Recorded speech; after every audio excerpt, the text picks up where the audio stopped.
All right, can you hear me? Yep, we can hear you. All right, when I went into the thing, it stopped my ability to talk. I'll go back into it again and see if it does it. Okay, can you hear me? Yeah, we can All right, hear I'm you. like, no. Okay. Yeah, all of a sudden my voice wasn't transmitting anymore. That's weird. But I do believe that's about time that we get started. Welcome to the stream. Now that we got all the bugs worked out. Yeah, if you are not here, you are still welcome. Sorry for all the delays. I woke up late from a nap.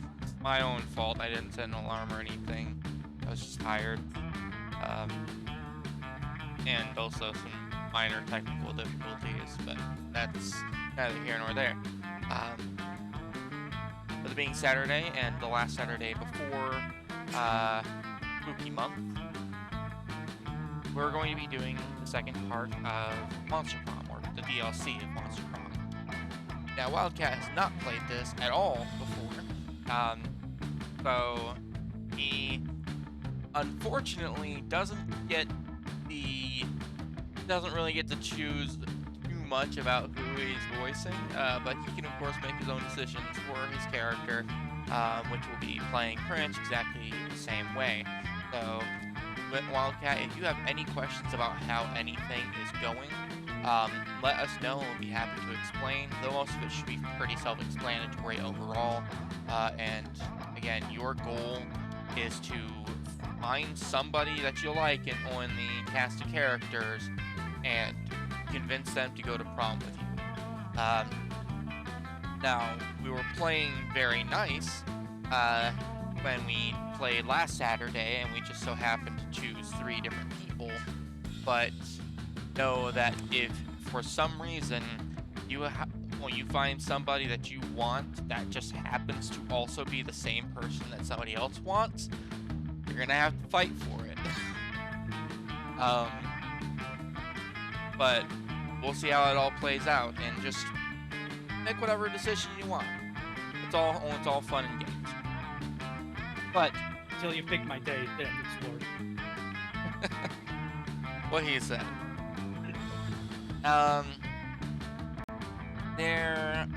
As for the holidays, real quick, there's really only one food holiday, which is National Cherries Jubilee Day.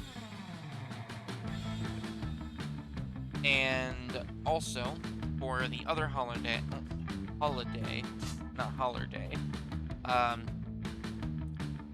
it is National Ghost Hunting Day, which, why that's falling on the last Saturday before October, the actual spooky month, is beyond me.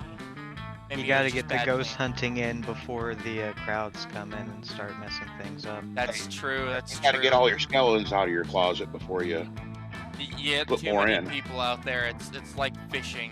They'll chase all the ghosts away. Exactly. All right. So we're doing 4 players this time.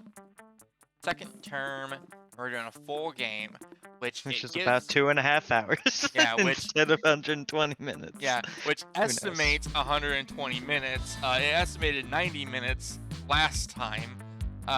So between short delays and actually reading through things and making decisions and talking things through, it's probably going to lead us right up to the 3-hour mark. So feel free to take your time with making your decisions. Make sure that you're making a decision that you prefer to make. For instance, see how long he's taken to make the decision to go with a full game. That's a good example of how much time you should be able to take. Exactly. Thank you, Gizmo. You're welcome. Share controller. I will be controlling the mouse, so when it's your time, I'll be clicking through things and like making decisions that you want to make. So it's gonna be pretty simple. Spooky high school.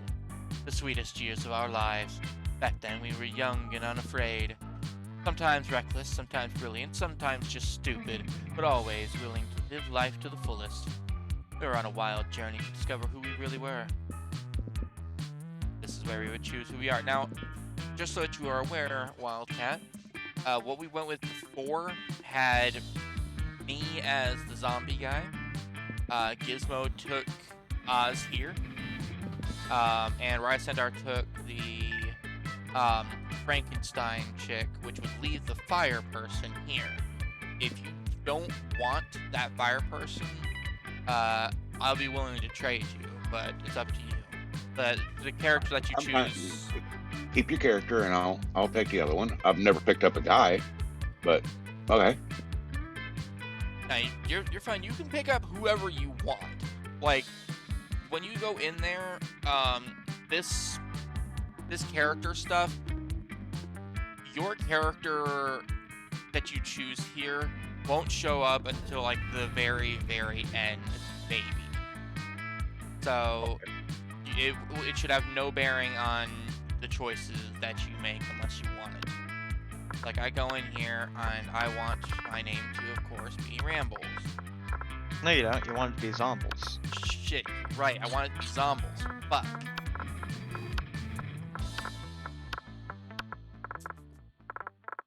Zombles. I like how you're like, and I don't. Zombles? Zomless? God. Zomless? Does it have actual keyboard I didn't, support here? damn Or it, do you man. have to use He the just mouse? provided the water. Oh, it does have fucking keyboard support. Oh my god. My pronoun is he. Player 2 is Gizmo.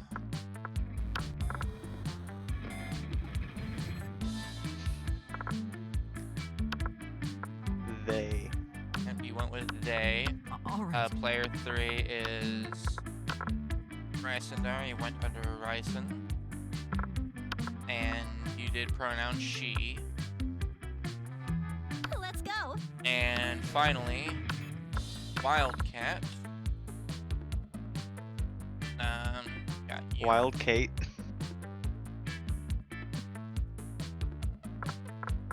I was thinking wildfire. There you go, Wildfire. And what do you want your pronoun to be? It can either be he, she, or they. This will be how they refer to you. It should have no bearing on your ability to get with someone for prom.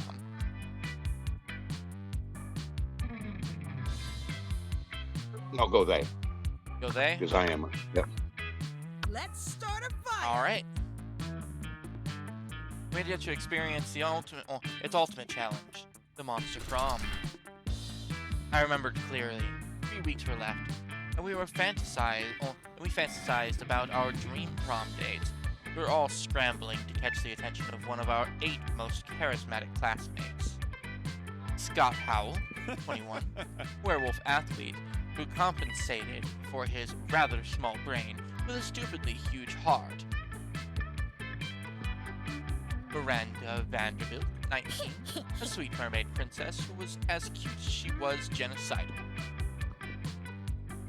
Holly Geist, 22, maiden, a party ghost with an insatiable hunger for all the wrong things, and definitely unaware of what actually separated ghosts from living people. Damien LeVay, 21, a fearless demon with a taste for destruction and a love of fire.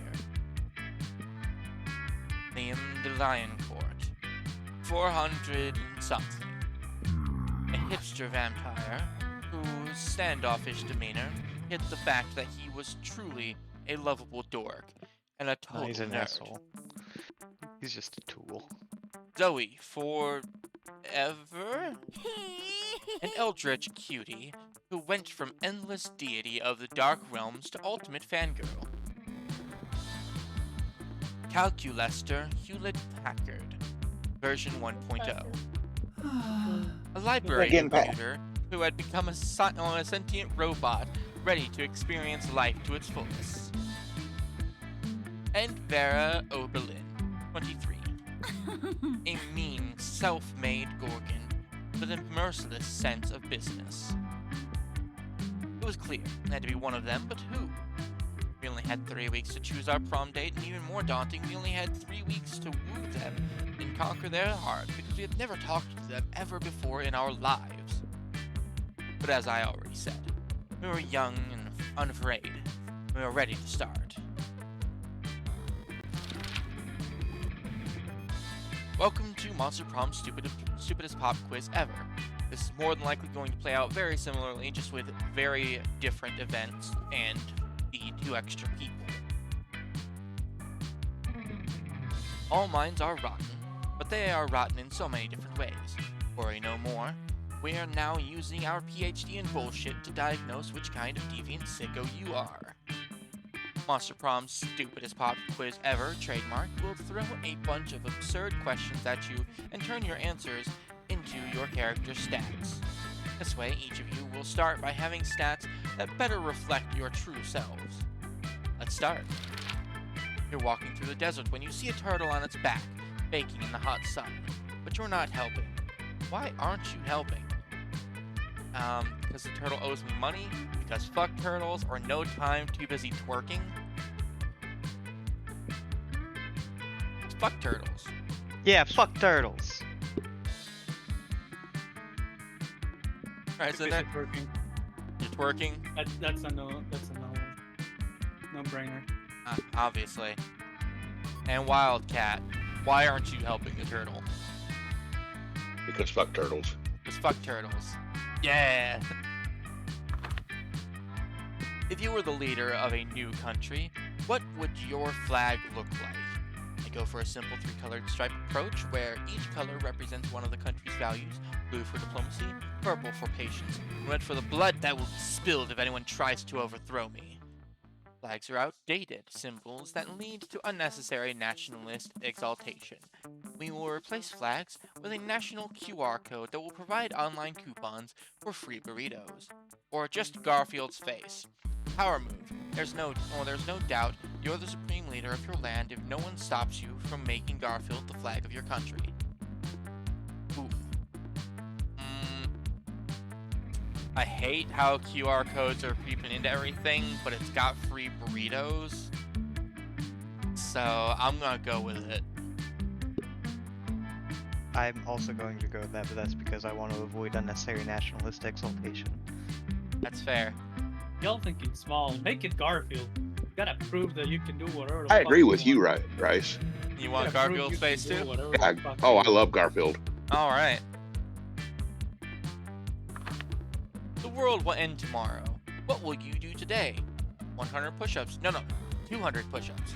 I suppose I'll binge my favorite anime for the 34th time. It's okay. We invented the apocalypse to take care of the overpopulation of commoners. I always party as if there were no tomorrow, so who cares? I would panic, because that's what real organic people do, and I am a real organic person, I swear. Nobody ends the world but me. I'll end the world today. Yeah, you know what? Fuck you. Why wait? Why wait? I gotta be honest with you.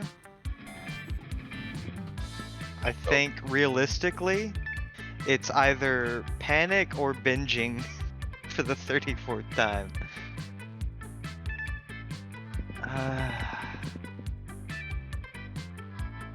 Yeah, let's binge. I'm gonna Binge, avoid it. alright. I'm gonna think about other things. Come on, it's okay. The apocalypse was invented. Alright. No. God. Now, Wildcat, what are you doing? Party if there's no tomorrow. Party. Live forever. Yeah, there you go. Nobody's proved me otherwise. What's the sexiest type of knowledge a lover can have? How to make a killer cocktail out of anything. Sports things. All the principles to build a financial empire. Obscure 80s movie trivia. How to set stuff on fire, or a bachelor's in engineering.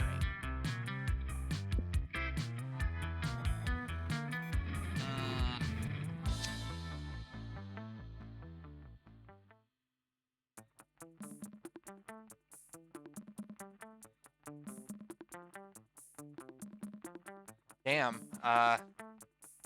I'm tempted to go with sports things just because I know that that's probably related to Scott. I mean, follow your heart, and if your heart is taking you to Scott, Look, I have Then- to redeem myself. I believe in you. I'm going with sports things, damn it. I want Scott. I'm going with obscure 80s movie trivia because I want to find somebody who can talk to me about Gremlins as much as I want to talk about Gremlins. That's fair.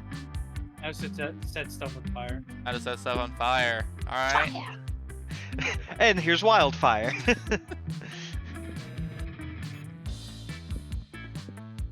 Alright, Wildcat, what's the sexiest type of knowledge that a lover can have? Killer cocktail. How to make a killer cocktail out of anything.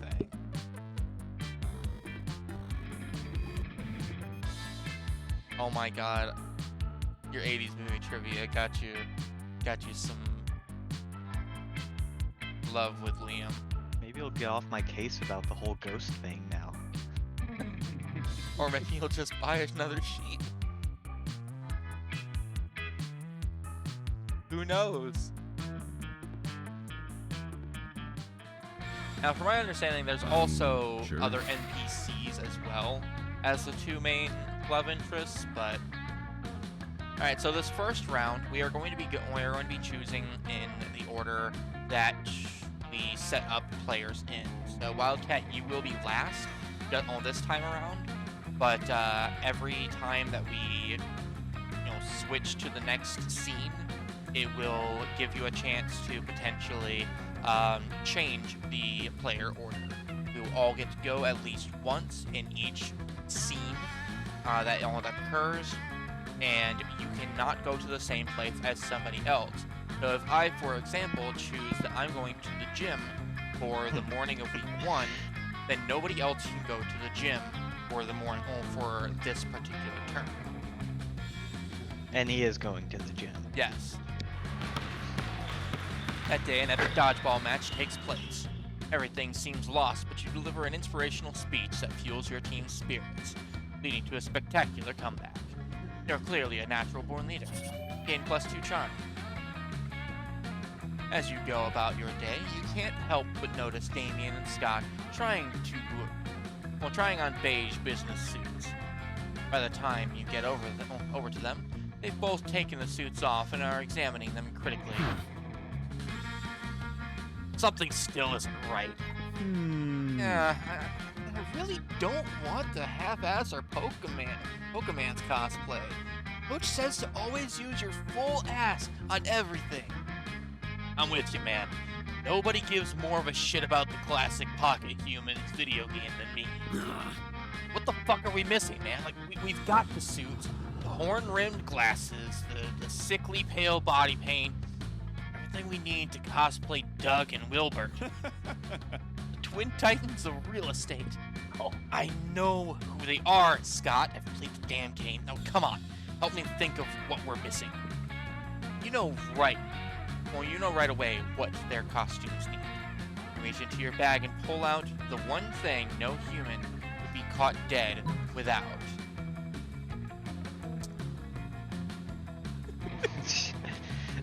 Gun! I mean... It's a gun! It's a gun! It's a gun. It's a gun.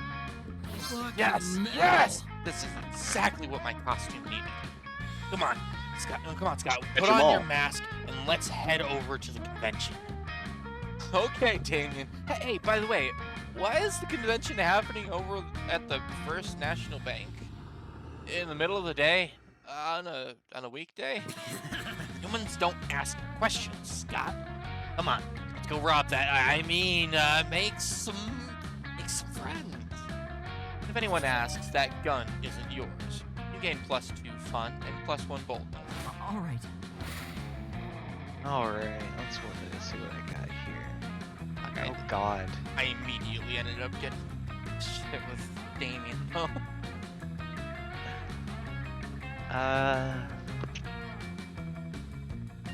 The bank, apparently. I feel like my smarts is already in a good place. Let's go to the theater. The auditorium. The auditorium? Alright. Boosting my creativity. Now, that day, while rehearsing for the class play, it's as though the muses themselves have descended to give you a figurative blowjob. Your performance is intense and inspiring. It will be remembered for generations, which is pretty rad by high school play standards. You gain +2 creativity. You notice Liam off by himself, happily drawing some steamy hot yaoi. I'm sorry. What the fuck? You head over to say hi, but Zoe beats you there. Oh, okay, Zoe's there. It's fine. Oh, hey. All I right. can voice So, it. well, it's either you or Wildcat. Wildcat isn't currently voicing anybody. Right, I do have a bunch of voices already. Yeah. So, Wildcat, you're What you voicing. doing? You're voicing Zoe. Hey Liam, what you doing? Illustrating some erotic fanfic? Can I join you? No and no. Your over enthusiastic posture. For your information, what I am drawing is called yaoi, and it is not fan fiction. It is high art. What Yoey is. I have the internet too, but But what? isn't Yoey kind of, problematic? Problematic. I think that I'm doing. How could you even think such a thing? Oh yeah, Liam's never done anything problematic. Well, I don't know. I mean, I posted some Yoey online recently, and some people get really mad at me. They said it trivialized authentic gay relationships or something. I just wanted to explore the sexual dynamic between Liam and Damien in comic form. Okay, first of all, that is my storyline, and you have no right plagiarizing it. Second of all, I already told you, yaoi is high art, and high art is only problematic to Credence. What? If it's high art, why are you drawing two Ninja Turtles giving each other hand jobs? It's called irony. Leave me alone. Wait. Okay, maybe I'm missing it. Where's the irony in that? Please, Gizmo, you know high art. Explain. It's ironic in the same way that Alanis Morissette is ironic. I don't know what that is. Clearly, you know more than me. I will concede. You're a cretin. I'm sorry you had to find out this way. You doubt Zoe will leave Liam alone until this disagreement is resolved, but which means you've got your work cut out for you. But whose side to support? True, Zoe. Yeah, it can be problematic, but only when written through the dehumanizing female gaze of male-on-male love. Liam's gaze is unapologetically male, so there's no problem. Don't you see, Liam? Yaoi is the gluten of the art world. How Oh, dare you? Damn. Gluten. How dare No. Oh, How no. dare you? Gluten. Oh, you Oh, monster. Damn. Ah, Not yes. so charming. Gluten. From the Latin word meaning glue. Of course you are right. It truly is the glue that holds all other art forms together.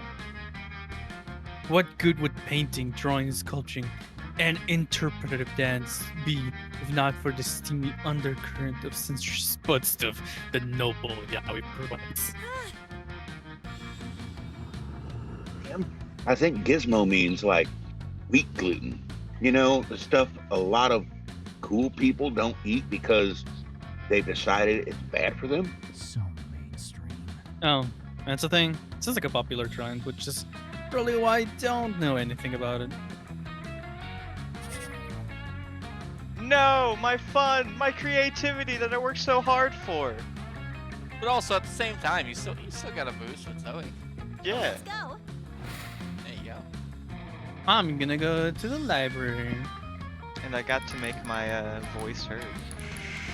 That day, you spent some time on the library's PCs mining some bitcoins. This is supposed to have something to do with solving algorithms, and the rise of cryptocurrency. But you guess that nobody actually has any fucking idea how it really works. It's true though. Oh, I know how it works. Anyway, you gain plus 2 bitcoins, which is equal to plus $2 million. Which unfortunately equals to 2 monster dollars, so plus 2 money. Jesus Christ. Yeah, inflation's a bitch. Later, you hear some kind Monster. of muffled squawking. And you see that Damien's backpack seems to be trashing violently. Greetings, fellow classmate. Yay, Raisin is here. I've been waiting all day to show someone's Damon's cock. Miranda, do you ever listen to yourself? Miranda pulls Damon's cock out of his backpack and the rooster begins preening himself contentedly. Isn't he the sweetest little thing? Yeah, we're gonna use him for cockfighting.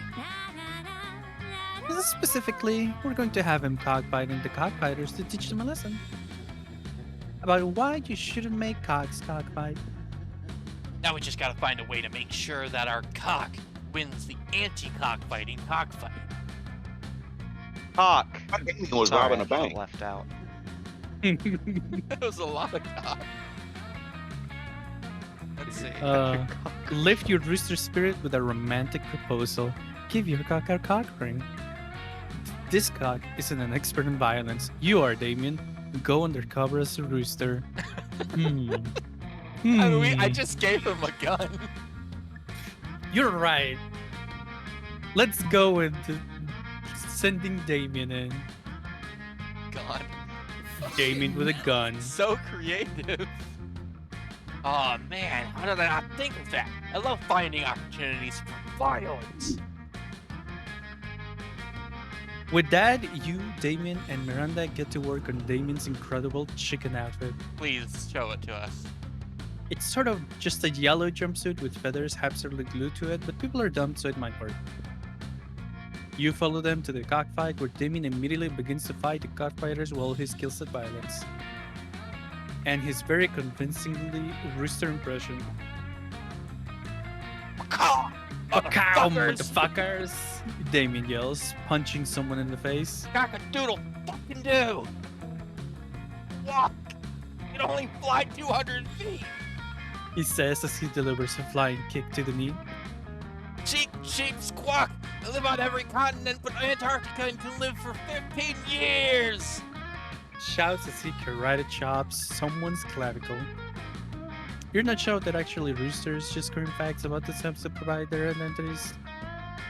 But Damien has won the fight by a landslide, and you can tell he's thrilled with his violence, and with you. You gain +2 boldness and +1 fun. Let's do this! Hey, it works out, doesn't it? Hell yeah. All Surprised he right. didn't use the gun. I like the Surprised outdoors. you- Are you going outdoors? Party time! That day during recess, you start a half-hour rave that goes full crazy. You have no idea how it escalates so much, but at one point, there are like 300 people. Someone summons demons from the nightmare dimension. The consequences might distort the fabric of reality itself, but who cares? It's a rave party. Rad party.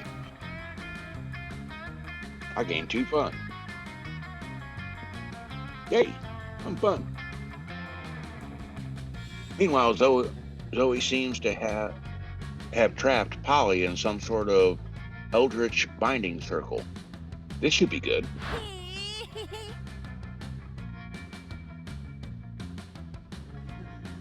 Tell me. Girl, where is your chill? I already told you like 1,000,000 times how I died. But each time you told me something different. Tried to fuck a toaster, suffocated by good booty, gun salad. I've heard them all. But what's the truth, Polly? Huh? What? None of your business. No, but it's my hobby, and hobbies matter. Polly, plus, the fans have a right to know. Fans have a right to leave me the hell alone. Secrets are sexy. Secrets are so sexy, then how come God invented online encyclopedia? Trademark. What? You're a god? You know that's not true. Now let me out of this binding circle. I've got haunted math next period. Sure, I'll let you out, but you tell me how you really died. Polly gives you a pleading look. Zoe gives you an excited look. As usual, it's up to you to figure out who to help.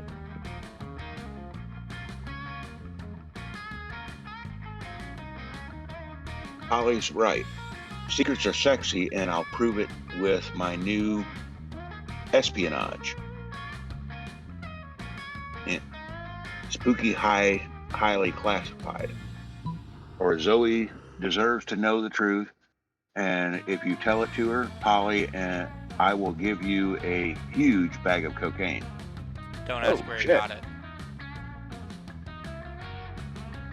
Let's go with cocaine. Going with cocaine. Yeah! Yeah!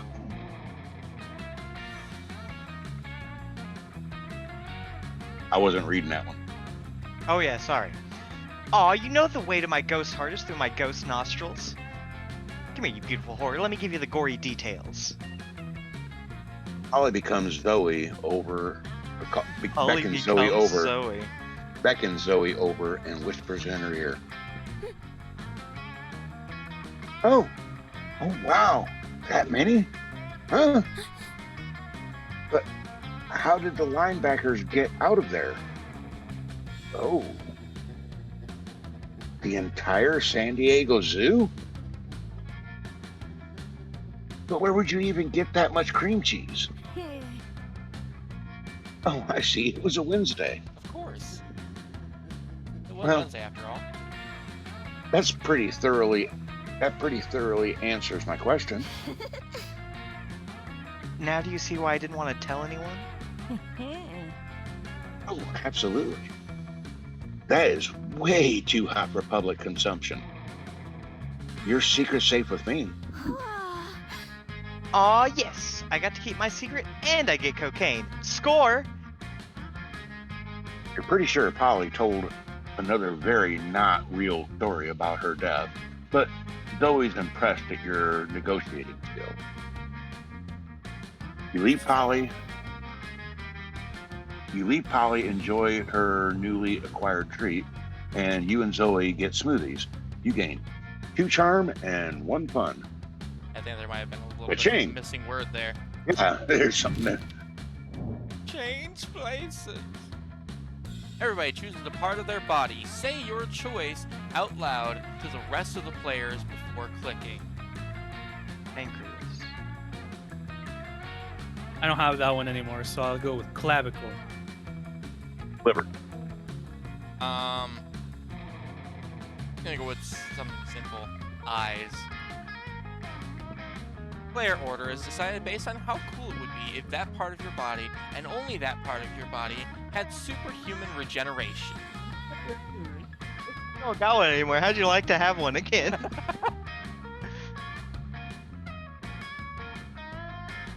I don't know. Being able to see is really nice. So if I could just superhumanly regenerate my eyeballs at all times. I mean, it would be a cool Generally, party don't trick. destroy your eye. It You would be generally don't awful. destroy your eyes, but if you drink a lot, you destroy your liver. So, Hmm. ooh, Actually, yeah, the liver. If the liver had even more regeneration than it has now. God, You could you'd be able drink to, forever. you'd be able to party even more than Gizmo partied last time. Yeah. But I mean, it would be a cool party trick to, like, spoon out your own eyes at a party. Right? No, it wouldn't. It would be awful and painful and That would be very Horrifying. painful and You kidding horrifying. me? No, this is Monster High, where we literally dressed up a Yeah, demon no, no, as a chicken no. to have him go beat up cockfighters. No. Hold on. No. This hypothetical is not in Monster High. This is for us. In a hypothetical real world, not just, oh, look, we're in Monster High poking out eyes and whatever. No, that's actually painful. It'd be Yeah, for but you could That would be regenerate. But if I terrible. had superhuman regeneration, It would still be painful! It doesn't stop the nerve endings from sending pain signals to your Just brain when you Throws do it it. back. oh Nah, yeah, you'll get used to how the well does pain. that work with what did you choose? A pancreas? A pancreas. I'm not saying mine's that great. Though, admittedly, won't get I'm sure diabetes. Ryzen would appreciate it. It's But okay. They didn't do shit anyway. It'd be cool for one person. That isn't you. I mean, I don't know. What is the No, pancreas? with mine, Look, all I'm saying is, the pancreas instead of is what, outsourcing someone else's eyeballs to put them in a jar, you could just do it with your own eyes. Right? Ugh. It'd be great for making spells. And also decorations for Halloween. Yeah. This spell calls for an eye of a zombie. Let's get zombies. Gah. But As somebody who I has will- experienced superhuman eye regeneration before, it's not fun.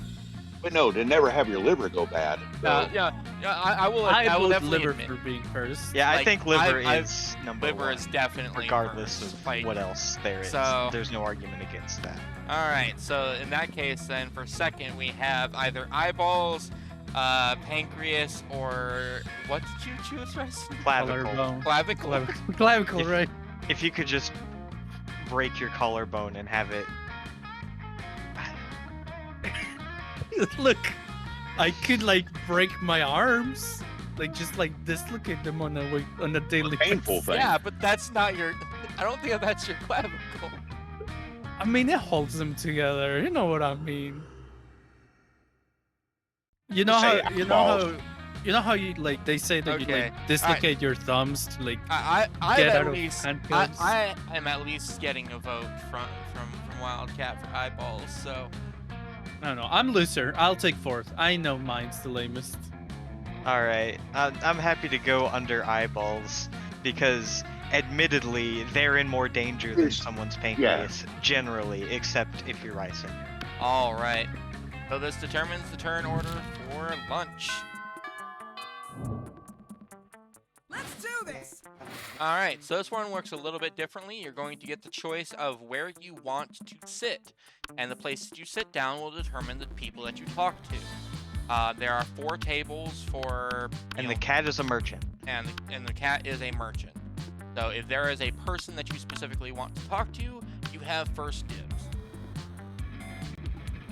I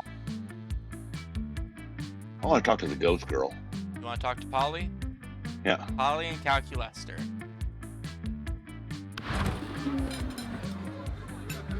All right, and you're also voicing Calculester. Friend, Polly, Polly, please correct me if I have misunderstood, as I am still new to these customs. But it is my understanding that the cafeteria is designed for the consumption of calories by these organic beings who need them to live. Yeah. And these tables are to put aforementioned calories on in order to be consumed. You got it, little robot buddy. He's pretty tall, though.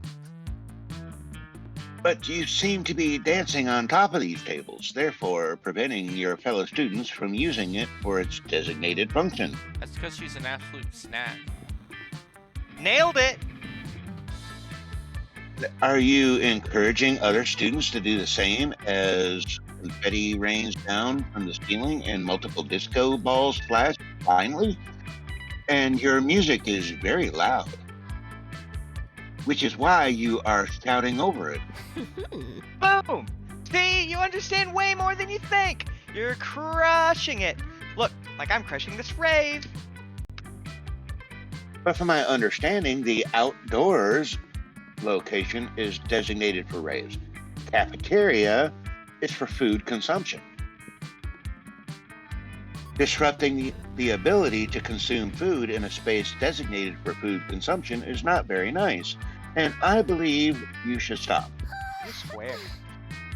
Well, I believe that's lame and dumb, and I can't stop, and I won't stop partying, so I'm just gonna keep partying. Seem to be at a standstill. Time to step in and turn the tide.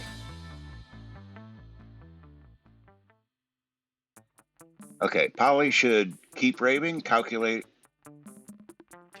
No. Calculester, the raw intensity of this rave is powering the whole cafeteria by itself. Renewable energy, bitches. Calculester is right. We know you're all about throwing parties. Is Seditious places? Ridiculous. In ridiculous places. Oh, look like a bee. Ridiculous places, so why not find someplace more ridiculous? Take this rave to Narnia. Either continue the rave or take your rave somewhere else. Fuck him. Continue the rave.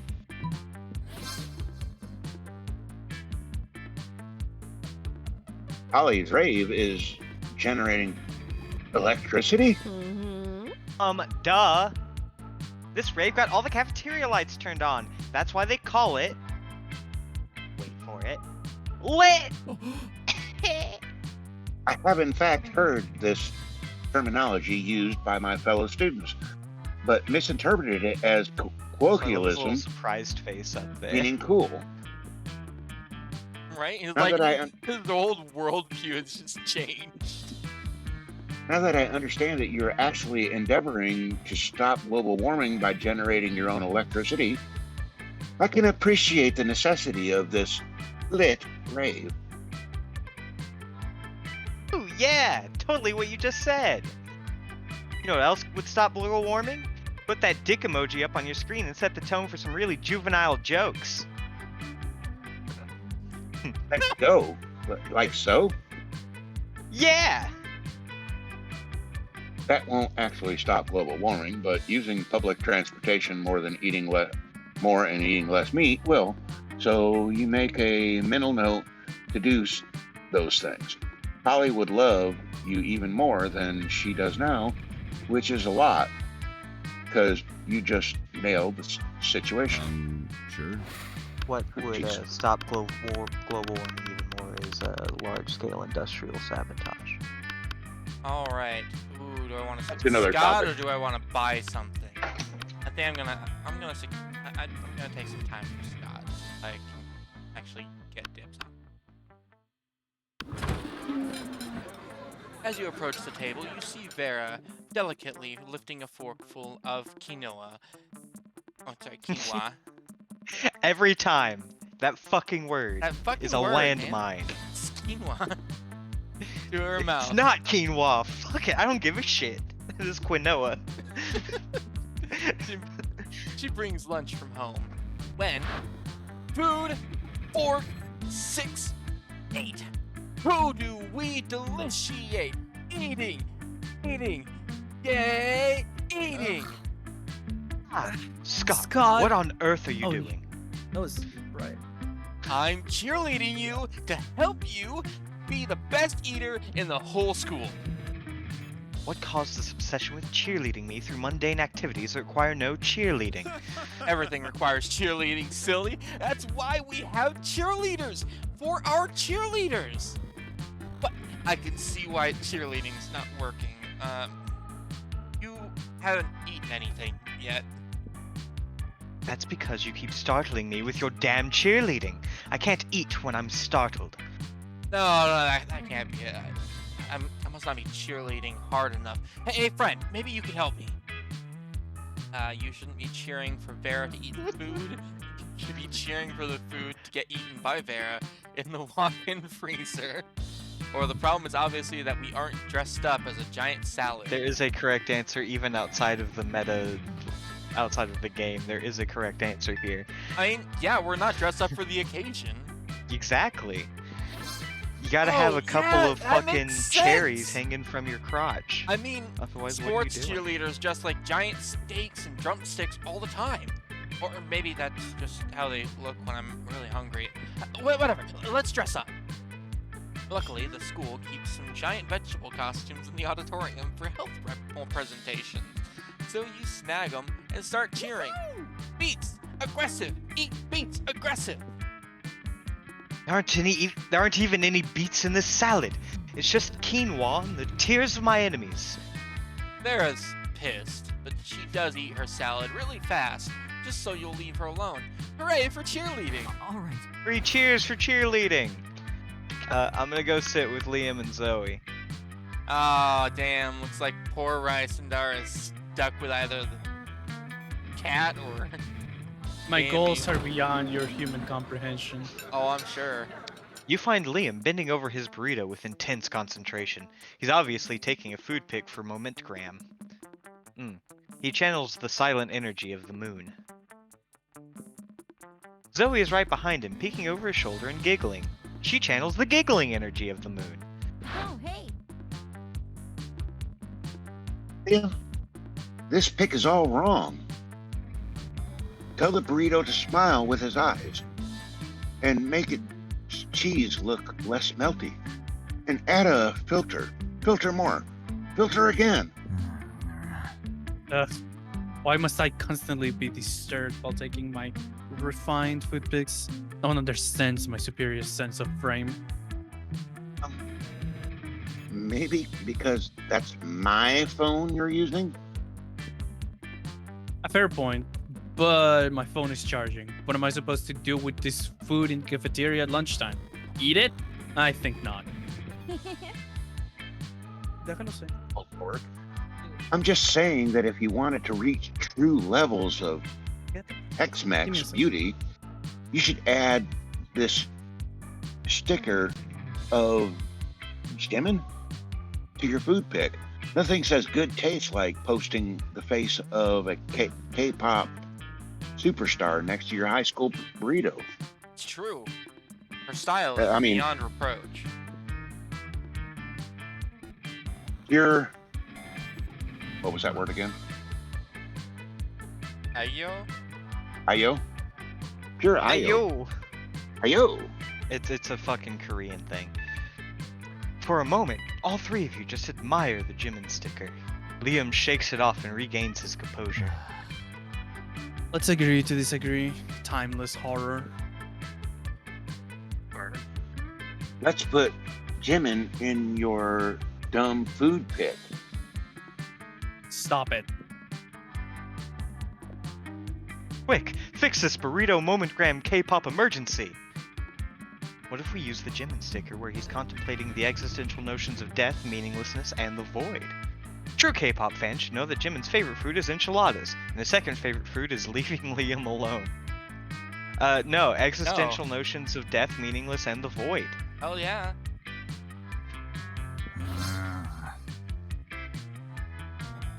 You had me at meaningless. I love all this nonsense. Hey, now snap that thing. I must admit, Jimin adds a quiet, powerful pathos to this bean and cheese burrito. This appropriation of mainstream culture is quite satisfying. Zoe's pic goes mega uber super viral, and now the whole world is Jimining their burritos. Geez, the internet is weird. But not as weird as your high school. Let's go. I'm gonna go with cat. Hey, All right. stranger. Shouldn't you be out there trying to romance a classmate or something? Anyway, welcome. Alright, looks like it has all the same stuff from last time, so you can Aw. buy a corpse or a blanket with 2 holes. Zombles, you know what you must do. God, no. Not again! I can't go through this again! I ain't doing shit. Let's exit. You gonna buy any of this? You sure you don't want the sweater? Nope. I want nothing. It Okay. might not even be a sweater. It might be something. It's about the okay. sweater. Look, my goals are beyond your human comprehension. You get that I'm the whole playing point of running a 5D business like chess. this is to sell stuff to people, right? I think you're missing the point, sweetheart. There we go. That's my Change first step. places! Everybody chooses a brand. Say your choice out loud to the rest of the players before clicking. Oh shit! What was the name of the brand that my corpse was? It was like Versace. Yeah, Versace. Yeah, Versace. All right, Versace is my brand. I'm gonna go with irony. Dairy Queen. Celestial Seasonings. Hide. What was that, Wildcat? Hide. Hide? Okay. Player order is decided based on how cool it would be to live in a nation ruled by the selected brand. I have Okay, won. 4th place all across the board. We don't have brands rule us. I don't know what you're talking about. Although Dairy Tide is a Queen. very good laundry soap. Yeah, but we've It already gets your tried the clothes Tide. really clean. We've already tried the Tide food trend. It didn't work out well. And people like eating the pods like that. What else are you supposed to do with them? I don't know. Wash your clothes? Like, Ridiculous. I'll admit that having a Dairy Queen ruled place, just ice cream and ice cream cakes all the time. That sounds pretty nice. Sucks though. Yeah. I like their I'm ice cream. I'm not gonna eat their food. Why would I go to Dairy Queen to eat something other than ice cream? Right.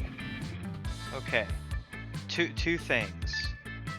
One, Celestial Seasonings can give tea to everybody for every mood that you want to experience. I do like it is. that. Tea-based drugging. And also, it's an actual cult, so they have some experience in ruling things. Mm, I do like Celestial Seasons tea. But I also like clean clothes. well, you know what? I would say that the first and second place is probably a fight between Gizmo and Ryson. But I am not going. Like Versace is not going to lose to Tide. That's my vote. Look, all I'm saying is we're not I'll take British. We're what now, Ryzen? We're not British. Why do you want tea when you could have fucking... It has nothing to do with being British, my guy. Celestial Seasonings is herbal tea. You should see the tea collection that I have from Celestial Season. I'll have you know that in my household is coffee. How dare Oh, I you? drink coffee all the time, but we have like crap tons of tea. Ew. Tea's just hot leaf soup. I mean, I'm just Well, saying. Coffee's just hot bean soup. Beans are better. I'm just saying, we just had a country that got rid of their queen. I don't think we need to be throwing another one into the mix. Ooh, throwing that one out there. Wow. And yet, Perfect. the Queen was doing so well until she died. Yeah, the Quite constant active until then. exploitation and colonization was really great. Yeah.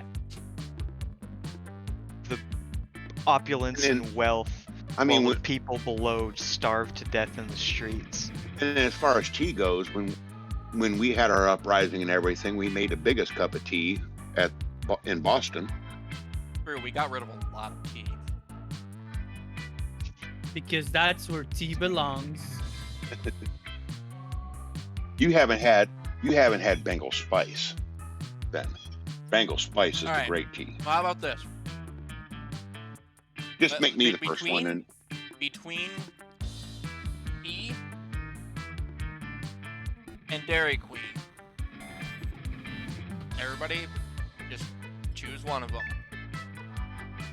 You My mean vote is for Dairy Queen. Zombles and Wildfire choose one? I mean, obviously, yeah, you guys aren't going to choose anything other than your own, are you? I like clean clothes. This is not a democracy. But I also like tea. It would be. But I like Dairy democracy Queen, too. If we had a country ruled by celestial seasonings rather than a monarchy. I mean, I don't know. Seeing as how I'm pretty set on Dairy Queen and Wildcat can't decide, I think that brings I'll go Dairy Queen. to first. All right, fine. I'll go Dairy Queen. All right. First, second, third, fourth. Yes. Dairy Queen rules supreme. Let's go. There Dairy has to Queen's be a already new queen. royalty. I'm already has to planning my be. regicide. I want to go to the gym. Give me your money. Hey, welcome back. You gonna actually buy something today? No, I'm leaving. Okay, he was What? right. His whole thing is definitely beyond my comprehension. Hey, you know what my favorite thing in the world is? People who buy my stuff. Be one or be gone. All right. Alright, oh god, my fun is so fucked. Sounds like we need more I'm- fun then. No, I'm gonna go to creativity again. Auditorium. Yeah. That day, while rehearsing for the class play, you totally forget your lines. It's terrible. But you don't let that get you down. You start improvising all your lines. And it's marvelous! Somehow it enhances the pathos of the play in unexpected ways. And that's saying something, since half of your improvisation is a rap battle against your inner fears. You gain +2 creativity. As it should be. You're going to help Zoe with her math homework after, but you notice her surrounded by a crowd of sinister cloaked figures. She seems pissed about it. Stop it. Where do I get one of those fucking outfits? 'Cause that I've looks seen it dope. online. I don't want any dead goats. I'm at school. We must complete Ah, the we ritual. understand you perfectly, Lord Sigurd. This is a test. We must bring you even more dead goats to satisfy your dark hunger. What? No. That's the opposite of what I said. And I don't go by Zagord anymore. I'm Zoe. Okay? ZOE. Can we take a range check on that study session, Gizmo? I can't stand to be around these jerks. Zoe brushes past you on her way out. The cultists stare at you with an unconcealed awe. Well, okay, it's concealed by their terrifying masks, but still. All hail Sigurd Sigurd. addressed you by name, and you did not go mad with pleasure. It addressed you almost as if you were an equal.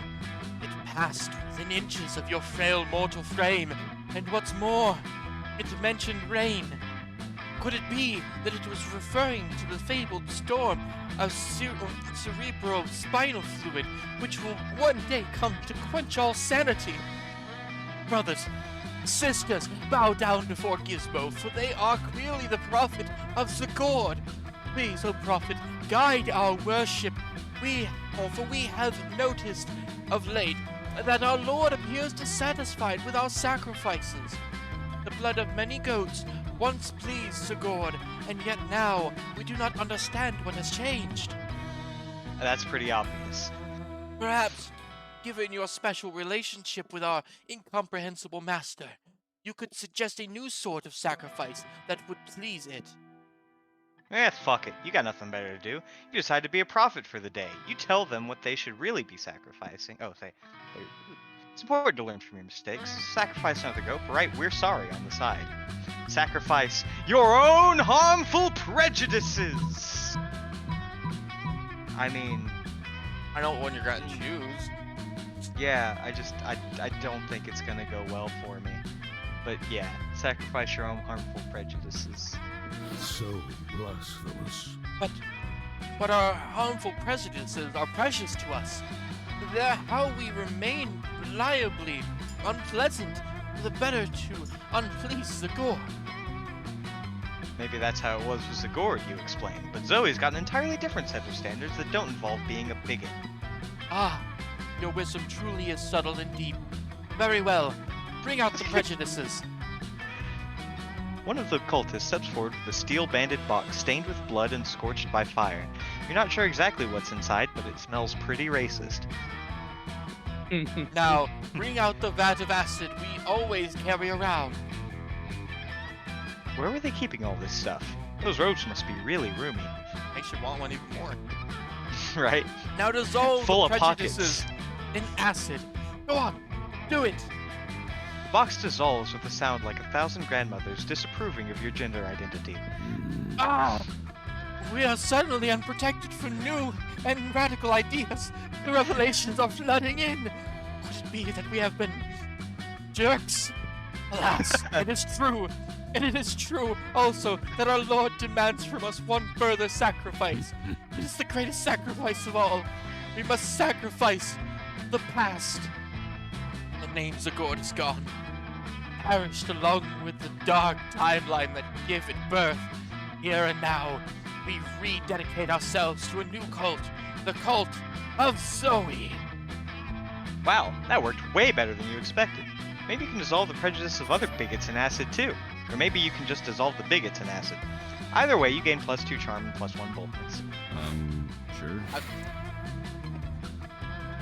very happy reap with that how that work. played out.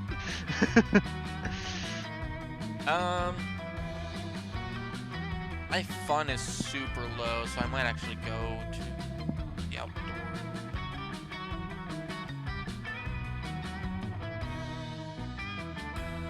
Everything else is looking fine, except for creativity, and that's taken. So I'm gonna party. That day during recess, you start a half-hour rave that goes full crazy. You're casually chatting with Juan, the small magical Latino cat. Juan!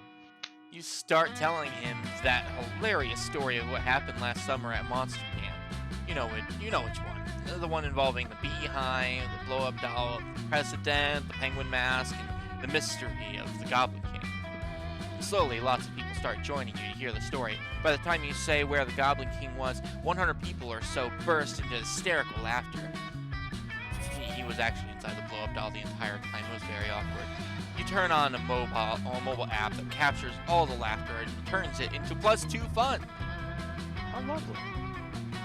After you're counting and recounting your money, hoping to find an extra dollar, when suddenly, hey, Zombles! Look over, look here! Hey, look!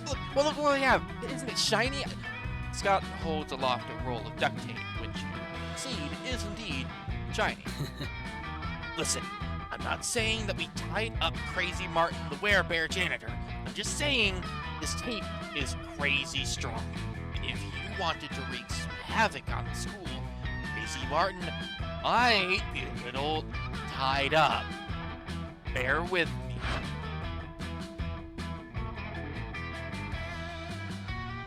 Like the tribal goddess. We've spent months tracking that. Our thing? It's so cool, right? We have a thing, and it's our thing, and it's the best thing, and it's ours. We must save the world. You fools! That's the duct tape of retribution. It's the only adhesive that can hold Balthasar the Destroyer, whom we must detain in order to save the world.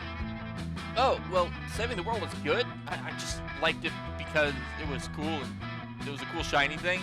You can have it. No, wait, Scott. Probably just making this shit up because they want to take the cool thing from us. Balthazar the Destroyer, obviously fake. Why have I never heard of him? I've destroyed so many worlds, and I haven't even heard his name once. We had a 3-hour-long lecture on Balthasar the Destroyer in hometown yesterday. I didn't go to that. You're right, Damien. They must be lying. I think we would have remembered that. Always the same with you. You were at sports practice, and Damien was asleep at his desk. After we heard about the threat Balthasar posed, we took it upon ourselves to journey deep into the dungeons of Holly's Maw to bring back the holy duct tape of retribution, only to discover it discovered already gone. Oh, yeah, the Dungeons of Hollis Maw. That's where we were. Took a wrong turn on our way to English curses and got totally lost. Somehow we were in some kind of maze. Anyway, we saw that sick that sick tape and thought we might as well take it. And now it's fucking ours, and you can't have it. Try not to get killed soon. Could you be any more oblivious?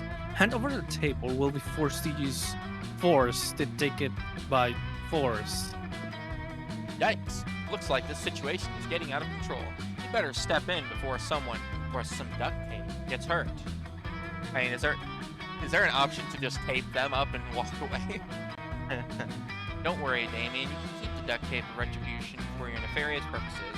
Coven, why don't you just use the scotch tape of, hey, cut that out instead? Or, Scott, you don't really care about the duct tape, right? You just like having the cool shiny thing.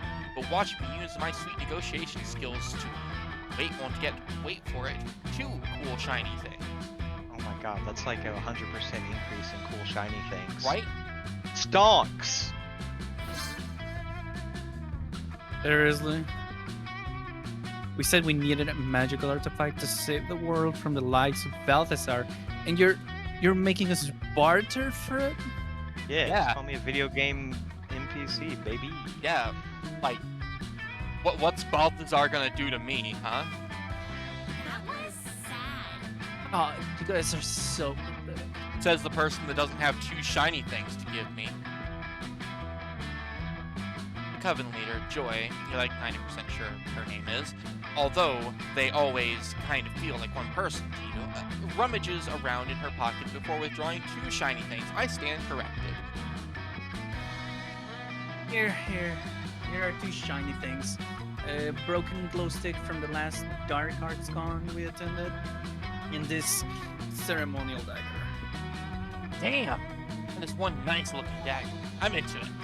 What kind of fierce quests did you have to complete to get a hold of that baby? Actually, I just bought it at a Dark Arts and Crafts store. You bought it? At a store? Awesome, bro. That's even more amazing! Do you know how hard it is to go to a store and buy things you're supposed to without losing the money or eating the money or thinking that you lost the money and finding out that you ate the money? Have you not been expelled yet? We must save the day. Do we have a trade or not? Yes! 2 shiny things! Yeah, hooray! Trade is swiftly made, and the Coven leaves to go save the world or whatever. But the important thing is that Scott and Damien are now in possession of 2 shiny things. And from the equally shiny smile Scott is flashing you, you're thinking you might be in possession of a prom date. You gain +2 boldness and +1 fun. Let's do this! Hell yeah. Alright, and Wildcat comes in last to get his sloppy fork or whatever.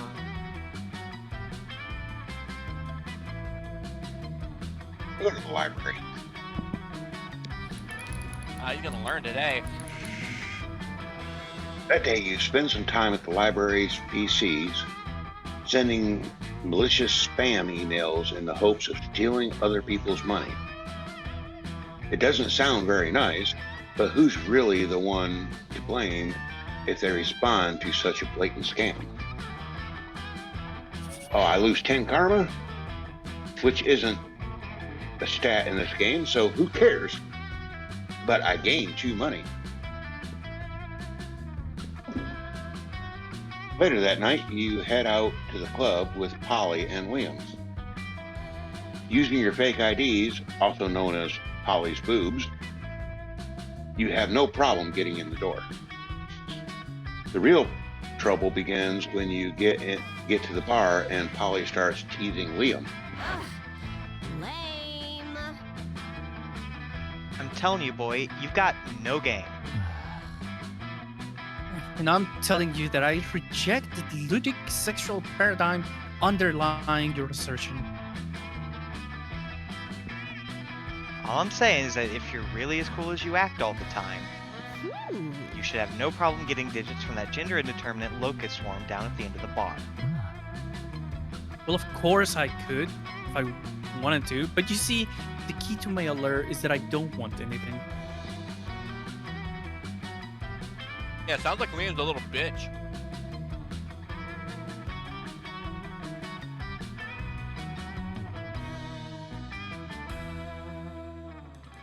That's your narration, Wildcat. Sounds to you like Liam's just scared. You decide to go over there and show them both how it's done by coating yourself in insect pheromones. Don't go other people make After.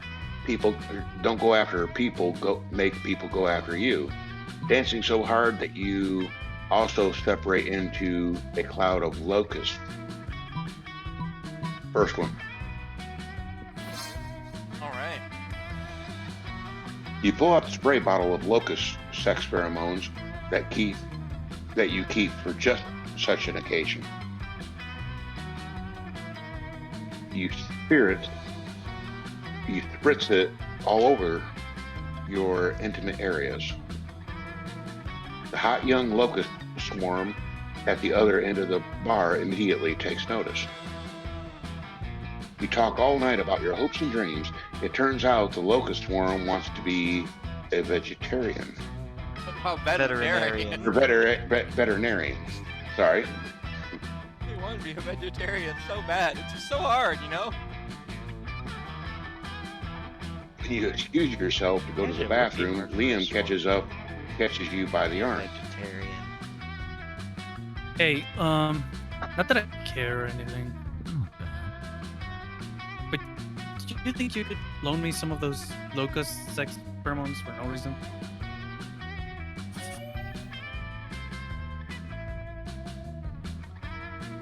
Looks like Liam's got a fetish. You gain 2 charm and 1 spirits. Or 1 smarts. How much spirit is that? That weekend. Happened to me! Hey, look at that. Sure.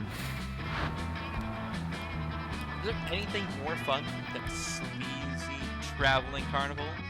Yes, apparently lots of things. I don't understand. I'm the best at sports. The ring toss is sport, I think. Why am I not winning at the sport of ring toss? Why am I not winning at the sport of burning this carnival to the ground and doing something cool with my weekend? We're not leaving until someone wins me an adorable Harold McDunghard Donghard. from Donghard Yeah, from yeah. Erect fan fiction. close enough. Dungeon Heat plushie. He's automatically correct. Anatomically correct. Anatomically correct. I've calculated that odds of ring toss success, and they are 0.0005%. It would appear this game is rigged. Right? That's great. No, Scott, that's bad. Why? Don't we need it to be rigged? Can't spell rigged without win. Can't spell win without team. So if we just work together, I mean, no, none of that. Like, actually none of that. But work isn't a bad idea. Decide to call upon your luckiest friend to help beat the rigged system. And you know who is lucky? Rich people. Which rich person to choose? Ryzen is definitely richer than I am. I don't know. Ryzen literally just went to a store to buy nothing. Yeah, but Ryzen also has been collecting money and hasn't spent any of it. Has he? I don't think he's had been in any interactions. He went to the library.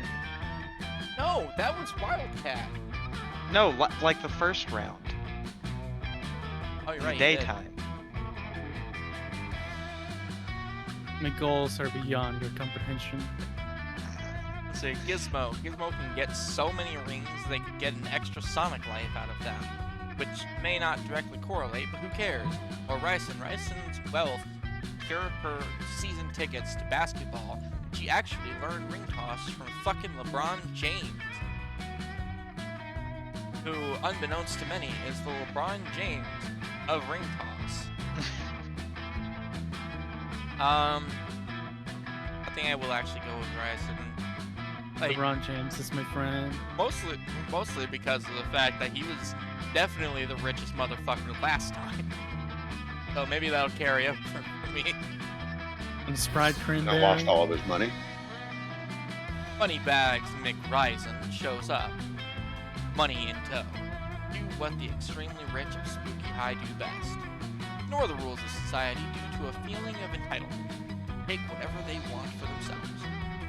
Yo, Ryzen, toss those rings, do that sport, win the thing, sport, rig that game. Ryzen steps up to the ring toss booth, rings in hand, and throws the rings at the Carney's face, and then sucker punches him. Fucking metal.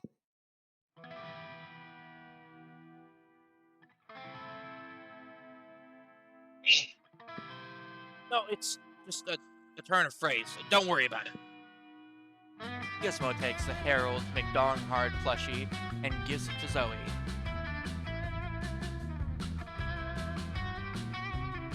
Look at his tiny but proportionally huge manhood.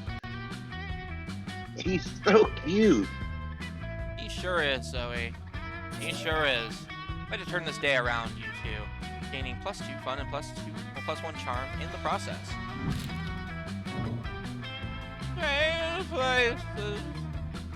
Everybody chooses the video game. Say your choice out loud to the rest of the players before clicking.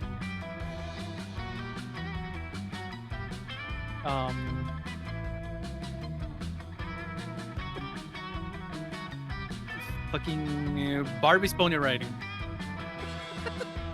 Okay. A classic. A cult classic. A cult classic. Monster Prom. Damn it, of course you have Dun that. dun dun. Fine then, I'll game I was playing before I took a nap. Sunset Overdrive. What's your video game of choice, Wildcat? What? I said Homeworld, but I'm thinking Galaga. Oh, Galaga? Oh, going old school. My mouth said Homeworld, but my heart says Galaga. Alright. Player order is decided based on how educative it would be to make the video game mandatory in all sex ed class. Well, I mean, Monster Prom. Come on. Come on. A lot of good information in here, like using your boobs as a fake ID. Yeah. I'm just saying, out of all of the games that were chosen, this one is the most sex educational. I mean, that's true. I can't even deny that. I have no opinion. I'll retract my opinion. My statement is taken away. What? There needs to be no horses in sex ed. Oh no! Oh shit! Oh, you gotta make fucking. I mean, in Go. Galaga, you do shoot And your this, load, children, and you do is how you partner up. properly stand on a bucket. Oh fuck. I'll take fourth place. Just give I me mean- fourth place. I don't care. Just give me fourth place. Okay, you get 4th place. Don't you worry. But Just don't make us talk about it anymore. I think that I would say that Sunset Overdrive is probably more mandatory for sex ed than Galaga. Galaga? Yeah. Yeah. I don't think I could argue. Yeah, no. I can't even stretch a thought in my mind for that one. Nah, yeah. I'll admit, Monster Prom is probably the closest that you're going to get to anything that's actually even slightly informational. But at the same time, like, just Sunset Overdrive is it's like 200% punk energy, which we need a lot more of that in sex ed. I have no opinions. You have one opinion, and you've already said it. Don't say it again. That's why he doesn't have any more. He knows how dangerous it is. I So, don't speak this turn. I'm quiet.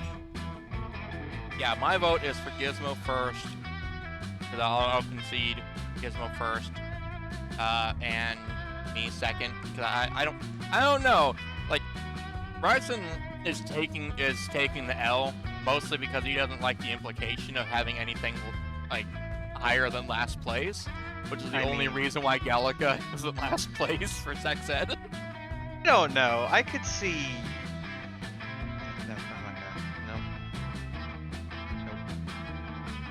I mean, with Galaga, you're I also shooting white rescind my things any further into opinions other of mine. things. I'm gonna join Rysander in the no opinion bench. Because, no. No, give me your opinion, please. Do it. I don't want Do to it. say it. Say it I don't want anyways. to say it. Too bad. You know, I mean, listen, you ride some of those horses over some rough terrain. Things can happen, okay? That's Yeah. all that's. That's why, like I said, him Doesn't having even anything. have to be Trust bad, me. you know? Trust me, if he didn't concede last place, I would probably be putting him in like at least 3rd, if not 2nd. But the implication of that is something that he can't handle. So Well, then we know the order. All right. Me first. Give me my L. Alright, look. You're the one that took it, so. Alright. Alright, where are you going? Right now you're going crazy. I see that. Where do you get charm? I want to say that charm is probably the bathroom. Bathrooms. Okay, I'll go to the bathroom, see if I can get some charm. I'm ignoring my fun. My fun's gonna be my dumb stat, but I want to get the other ones up. Yeah, because that's like trying to think about it. It's like you have Creativity, class is smarts, library is money, or you spend money right now. Yeah. Outdoors is fun, gym is boldness. boldness. Yeah. So, So bathrooms has to be charm. Yeah.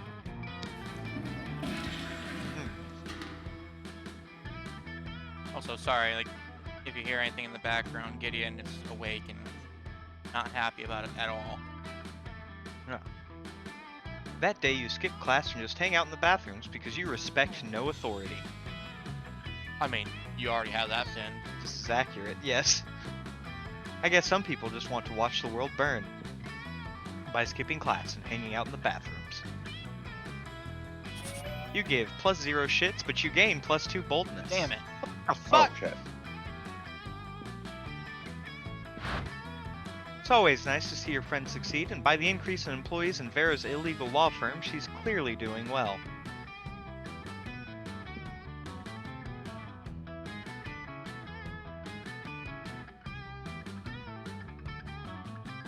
Have you come to this place for carbon-based life forms to rid themselves of their waste in order to file a lawsuit? Which I am told is the primary function of this location. I mean, it is. Whoever told you that is absolutely correct. Dr. Lester is an ideal secretary as he loves to help, can perform research instantaneously, and type an infinity number of words per minute.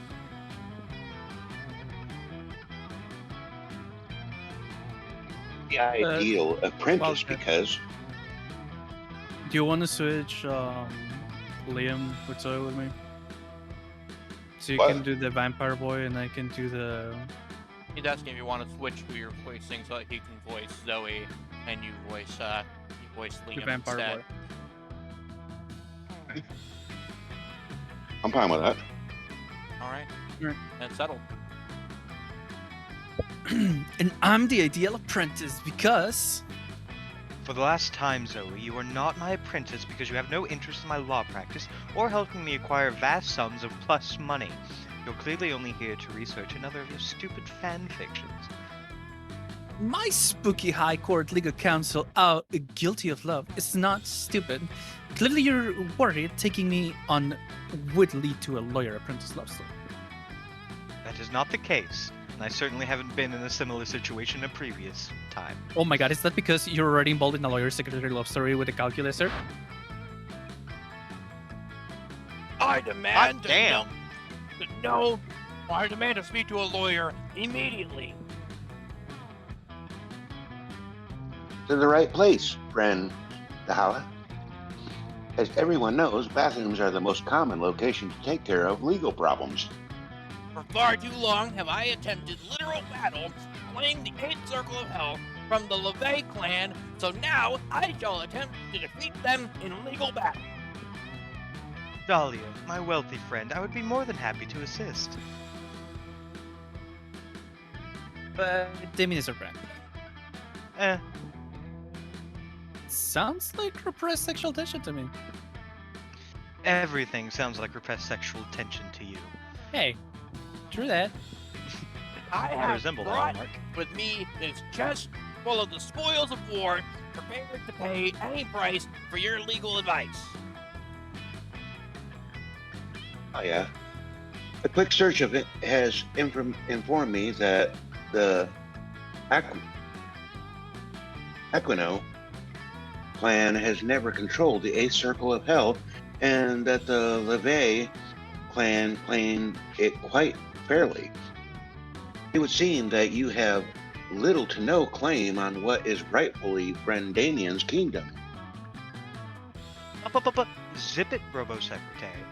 You know nothing about the law, and there is little to no chance that Dahlia is not loaded, and I'm therefore happy to take her on as a client for a large sum of plus money.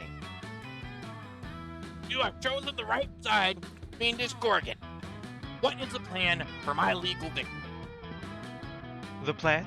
Oh yes, the plan! Which I have one of, because I am a very qualified lawyer, and your case, for which you have absolutely no legal grounds whatsoever, certainly will be winnable. We just need to,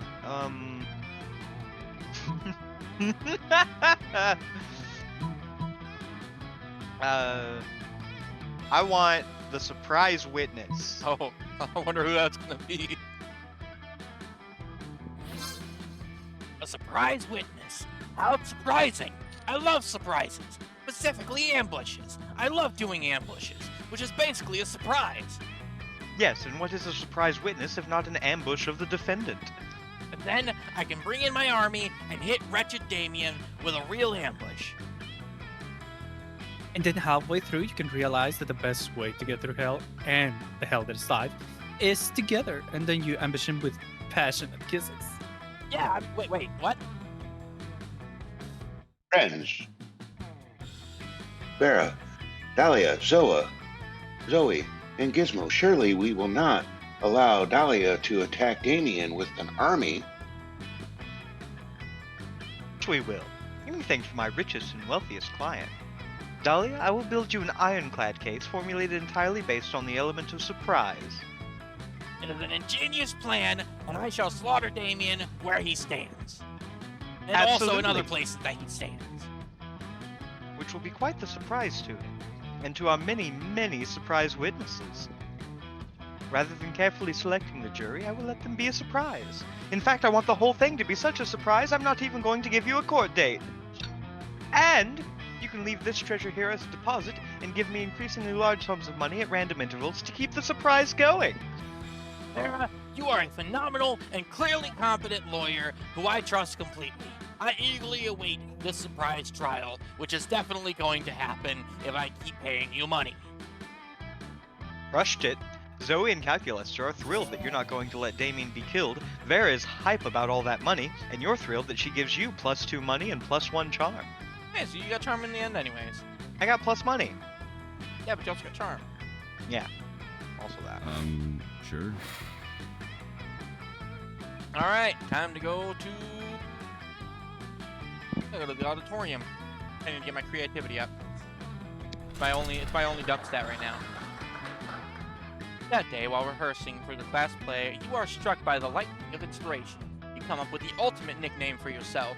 You tell everyone to call you by it, also known as one of the 7 most douchebaggish moves in the world. But the nickname is so awesome, inventive, and inappropriate that people decide to go with it. Quite the feat. You gain +2 creativity.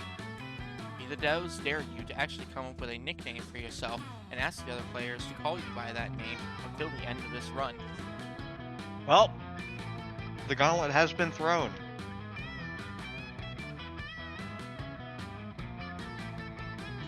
But Didn't think of that one, did you?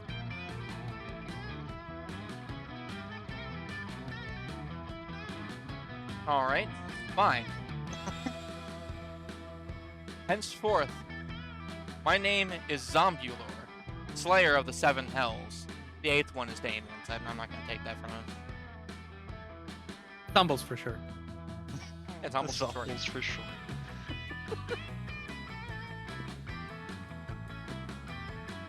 There you are, swiping through potential monster match dates when you spot Scott pacing and muttering to himself in distress. You can't bear to see someone so adorable in so much pain. Might as well try to ease it however you can, bro. Oh, hey, hi there, Zombulor. He's a tree. You think I'm adorable? Yes, in fact, you were literally just thinking that. Anyway, the other day I was out in the forest trying to find a quiet place and a large branch to do some pull-ups before the big sports game. when suddenly I was approached by all these talking forest animals. They were pretty big forest animals, and I've never seen animals that can talk like that. You know, other than us werewolves, if you're counting us animals. And they were just so fussy and adorable. But they said they were impressed by my pull-ups and my muscles, that I was even more adorable. The nice little forest animals with giant heads made me their king, which was really, really flattering. I just don't know anything about ruling. I'm not sure if I'm good enough to be a king. Aw, poor Scott. It's up to you to help him, really. Scott, a good king is a strong ruler, physically strong. If you can do 100 push-ups, you can be a good king for sure. Or true royalty has been inside you all along. Why else would your eyes be royally blue? I mean, I know I judge all of my monarchs by how many push-ups they can do. I mean, they were clearly impressed by his pull-ups. So, if he can do 100 push-ups, I mean, I'll vote for him. You don't vote. Okay. Strong? But I am strong. When I heard strong leader before, I didn't know it meant actual normal strong, like Scott strong. I could do 100 push-ups. I could do 200 push-ups. That's double the amount, right? That'll make me double king. Does that mean I can be a double king? What does that even mean? Does that mean I get super king powers like flying and mind control? I'm not Only even if you're a sure frog. what the logical foundation for that guess was. Even better, I might get a tiny crown on top of my regular-sized crown. What a luxury. No, we're not doing double king. I just realized we're not doing double king. No. Must be the day you come to understand Scott's train of thought. Well, daydreaming about my king powers and tiny crowns before doing the 200 push-ups is a bit arrogant of me. I can always ask the furries later. Furries is what I've decided to call those giant furry talking forest animals for short. Oh no, well, wait a minute. Thanks for helping me get my confidence back, Now it Zombles. makes sense. You should come meet my furry friends sometime. Well, you've always wanted to hang out with Scott. Not too sure about these circumstances, but hey, it's better than not hanging out at all. You gain +2 fun and +1 charm. Let's do this. That explains the big heads. That explains so much. Where are you going, Wildcat?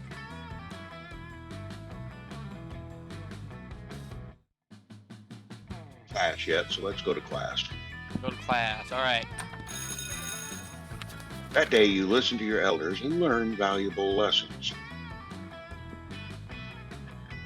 Sometimes, after all the monsters nonsense and the dating gymnastics, you forget that attending class is supposed to be the primary activity of this high school. It's like gimmicks. I gained 2 smarts. No, the dating gymnastics. This is following up from my conversation with Scott. Oh, of course.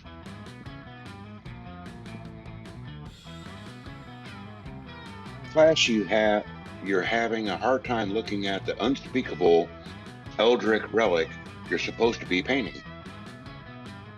Why is Zoe up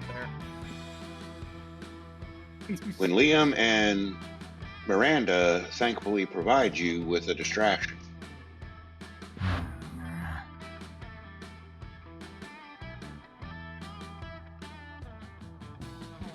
This is the one you're voicing. Okay. Yeah, Hey, yeah, this is the Oh. one that you traded for. what are you talking about, Miranda? That relic clearly represents the futility of man's quest for meaning in a world of consumer goods. But how do you know that, Liam? To me, it just looks like a gruesome and horrific offering to a pitiless god, like Uncle Anathema used to make. Yeah, exactly. Why? It's easy, Miranda. When I want to discern the true meaning of a piece of art, I simply I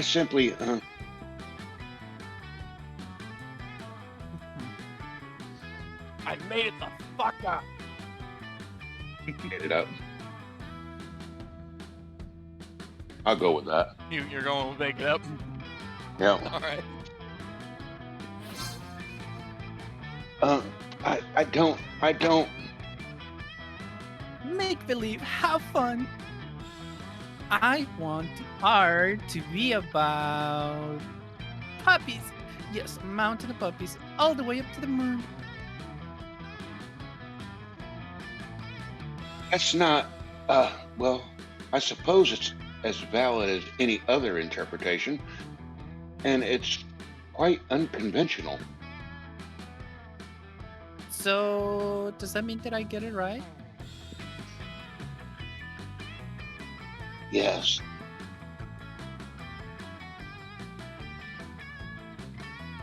So, I am a master of art analysis. With your new knowledge, Miranda goes on an analysis spree. Who knows how many great paintings were about puppies? You gain 2 creativity and 1 fun. Let's go. Take me Don't to do the it. library. Don't do it. I Show know. me that I knew. money. Hey, why would you study and prepare for your future when you can come here and buy some weird shit instead? Am I right? And I leave. Is this like some sort of secret What way are to you romance doing? the cat? Look, I'm there for her heart, not for her shit. So you just came here to say hi? What a weirdo. Human interaction is so last year. Oh my god, he's literally fucking romancing the cat. Oh my god. My God, sir, be sure your Everybody girlfriend. chooses a place. Say your choice out loud to the rest of the players before clicking. In my bed. My Toilet. bed.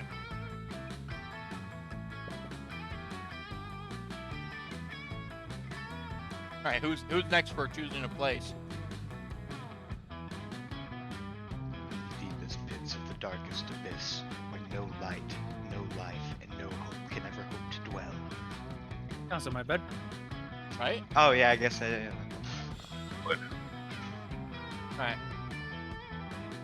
So, who's next? Wildcat's missing. What'd you say? Hollywood. I said the bathroom. The bathroom, okay. Oh, yeah.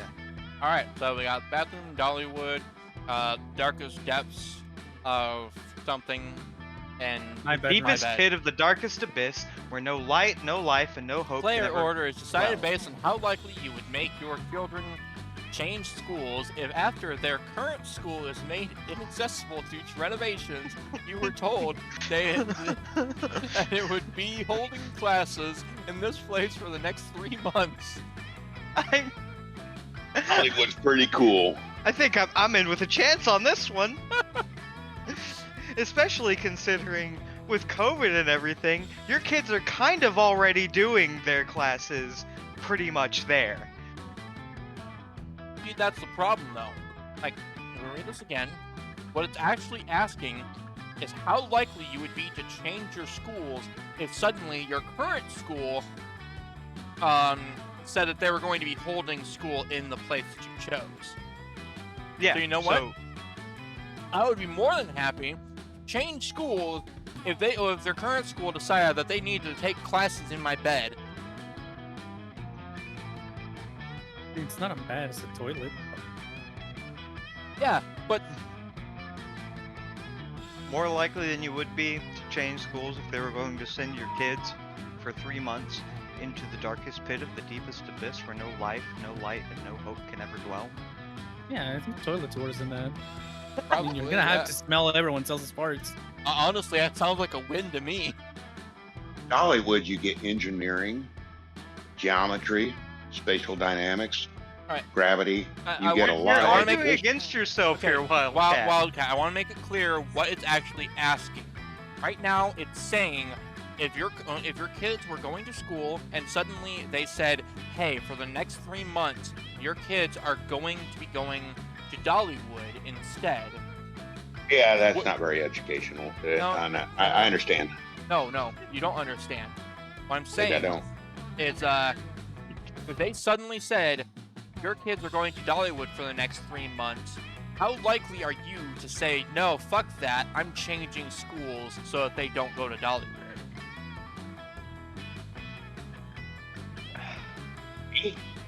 I go to Dollywood all the time, so So we know who's fourth. Yeah, I think that Everybody's fourth. quite happy to have their kids go to Dollywood for 3 months. Now, that said, I don't know. If suddenly the schools were like, yeah, we're gonna be sending your kid into, the deepest, darkest steps, where no light, No light, no life, and no hope can ever dwell. Yes. I might actually take that offer at this point. You've heard Like me bitching hell about you it. would. You have heard me bitching about it. Nah. Like, thinking in realistic terms here. If they're saying, oh no, we're just gonna have to Teenage hold angst. classes in your home right now, that wouldn't be as much cause to change schools as literally sending your kids to their doom. No. They're not making them do school in my home. They're making them do school in my bed. Yeah, but that's not gonna change if you switch your children's schools. They're still holding classes in your bed. It's just now your kids aren't part of it. So now you got a bunch of other kids that aren't your kid in your bed without your kid there. But If anything, you should be more inclined to keep your kid there because that's less weird. Damn it, you got me on a technicality. I take third.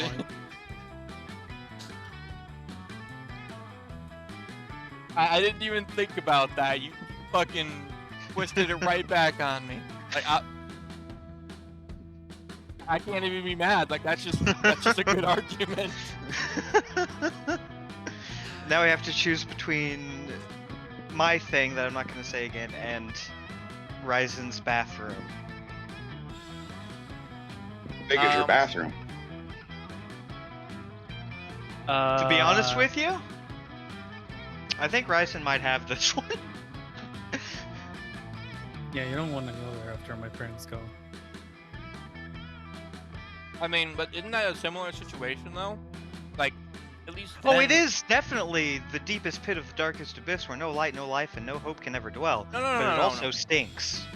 No, I'm Yeah. talking about like, wouldn't it be a similar situation? Because if his kid was like, it wouldn't be as intrusive as holding an entire class in my bed, but it's still holding an entire class in his home. Bro, I That don't is want true. I don't want my kids to be into shitter with other kids. What the fuck? The other kids can suffer, mine don't. Oh, I see. So it's like, Ah. fuck their kids, they can go into the hell, but my kids are being spared. That's Exactly. you know, Plus, that's I why mean, we your have kids them have there. to use that bathroom anyway, so... that's just love. Yeah. Alright, Are you gonna I'll take second. Taking second. All right. I'll take second. And, again, we're all happy to send our kids to Dollywood for 3 months. No problems with that. Oh yeah. In fact, I'm more inclined to try to switch other kids. What? Look at that guy! Look at the Kappa boy! Oh my god. Is this You where you're already know going? what I want. You know Yeah. what I want. Come on. Give me your money. Hell yeah. Hi, stranger. It's been a while. I missed you. It's okay. You can look at my stuff. There we go. I'm done. Goodbye. My stuff isn't good enough for you? Not cool. You know what? Maybe you aren't good enough for my stuff either. Out. I'm gonna go with the Coven and Liam and Zoe. Aw. No Kappa. Yeah, I know. He's cool, but he's not that cool. In a totally normal way, Liam happens to sit down at the same lunch table as the Coven. Suddenly, you hear a loud gasp from across the cafeteria. Every single one of Zoe's mouths is hanging open. You pull up a chair right as Zoe rushes over. OMG!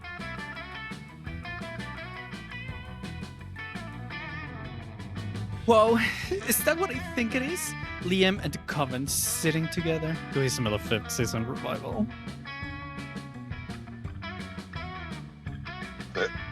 And by the way, there are only 3 seasons: fall, winter, and eternal contemplation of the void. It's always Which lasts the for season our of eternal approx- contemplation of the void. No, that's It's kind of a eternal. misconception. It only lasts for about 6 months. Oh, it's one of those bad names. I get it. Yeah. Okay. Oh, OMG. This is totally the classic return to a long lost ally to save the world once again. Or maybe there's still some fire between Liam and George. Thing about boundaries? Not really. Always the same with you. Listen, we're no longer allies, but that doesn't mean we can't sit at the same table or anything. They're even sharing the same chair. It's fucking weird. And it's a big chair, and it's comfy. Shut up. It is literally just a lunch table. It's a flat piece of wood with 4 legs. It means nothing. Actually, these tables are made of compressed plastics. There's no wood in them. Maybe your cheap ass school don't got him. Quick, use your boundless compassion and wisdom to mediate this minor dispute between your friends. That's exactly what someone would say if they were hiding a secret double-crossing mid-season reveal alliance romance. I think we're missing the real chemistry here. That lunch table is giving serious fuck-me eyes to the cafeteria floor. I mean, it is, but that is irrelevant. It is, That's but that's not the real what table chemistry. corners are for. Someone would... That's feng shui, if anything. Secret double-crossing mid-season reveal alliance romance, obviously. Yes. Did you just say the word gasp, like out loud, instead of just gasping? Ugh, sorry. I'm still getting used to non-endless despair deities emotion sounds, like psh and especially That's my current emotion. But you're totally right. This is obviously a ploy to keep me off the set. Holy moly, I can't wait for this season.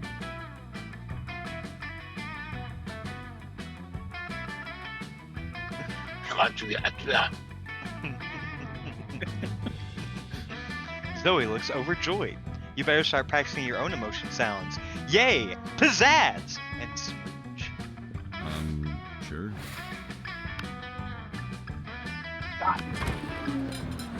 I'm getting it this time. I've got a feeling.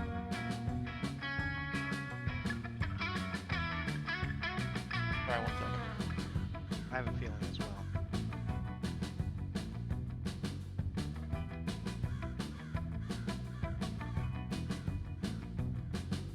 You find Polly and Scott huddled at your chosen table. These two are together. It can only mean one thing. Break Masters! I hereby call this meeting of the Prank Masters to order. Frank Master Howell, present, and accounted for. Chairman Geist, all dressed up and ready to prank. Hey, you get to be chairman. Well, which of us can throw chairs around the room with our ghost powers? Well, I don't have ghost powers, so... Oh, you! I get it. Chair, man. But I can throw chairs just fine. No I time to think- argue, Scott. We've got to come up with a baller food prank before the end of lunch. Oh yeah. Okay, what if we ate all our food like a good boy? Is that a prank? No, Scott, for the last time, that's not a prank. And I don't eat. But I'm having trouble coming up with another idea. Anybody else? You've been waiting all your life for an opportunity like this. Propose the ultimate food prank. Eat everybody else's food like a good boy, or replace all their food with chairs. Eat everybody else's food. Of course. Eat other people's food? You can do that? Well, I can't. But I can. Even if it's on somebody else's plate? Like, even if it's somebody else's tummy? Exactly half of that was right. Which half? Oh, no time to figure it out. We gotta prank now while the pranking's good. Wait, what about me? Food falls right through me. But you and Scott are already blazing a trail through the cafeteria, gobbling everything in sight. I'm sorry, guys. No food for you. Scott accidentally eats a few people along with their food, but he politely burps them out when they complain. By the time school security kicks you two out, both totally stuffed with food and affection for each other. Let's do this! I think it's working this time. Alright, where are you going? You going with this little fucker, Or are you going up for Damien and Calculuster? Calculuster. What? They seem to be. Yeah, I'll go with Damien. All right. See what happens. Friend Damien, I am having trouble getting a positive ID on the objects in your possession. Would you declare their components? Sure thing, bro. What I have here is a can of gasoline and a lighter, and the grin of a madman about to set a cafeteria table on fire. I comprehend now. It would seem to me that the most logical extrapolation is that you are about to set the cafeteria table on fire. That's what I said. Damn, Calculuster. How much plus smarts must you have to figure that mystery out? My intelligence cannot be calculated using your overly simplified methods. However, my morality module indicates that setting a cafeteria table on fire is not within the bounds of acceptable school behavior. Maybe not at your bitch-ass computer school. In fact, it seems to me that my metaphorical but not literal heart, that is, not nice. Did I say that it was gonna be nice? No, I said it was gonna be awesome. Running back conversation to check for phrase, gonna be awesome. Error? Phrase not known. No, friend Damien, you never said it was going to be awesome. Listen here, you little. I didn't need to. It was implied in the grin of a madman part. Calculuster, why are you trying to ruin my fun?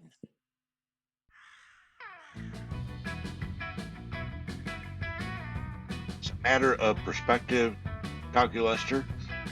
Where you see a table, Damien sees wood to set a flame to.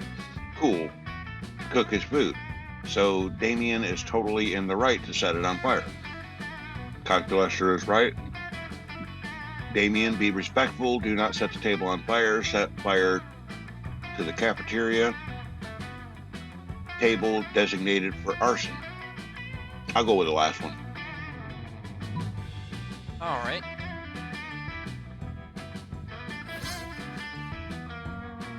Yes, friend Damien. Friend Wildfire is correct. We must always obey the rules. The rules of Asimov, the rules of Spooky High, the rules of the universe with all of its structure and order. Fuck structure and order. Fuck Asimov and Spooky High, and fuck the universe. Stupid universe making things like tables you're not supposed to set fire to. But Damien, rules are there for a reason. All things are there for a reason. I'll set fire to the rules too. Let the designated, like the designated arson table. The reason the designated arson table is there is so that you can commit arson. But I don't want to commit arson that follows the rules. I want to commit arson that sets the rules on fire.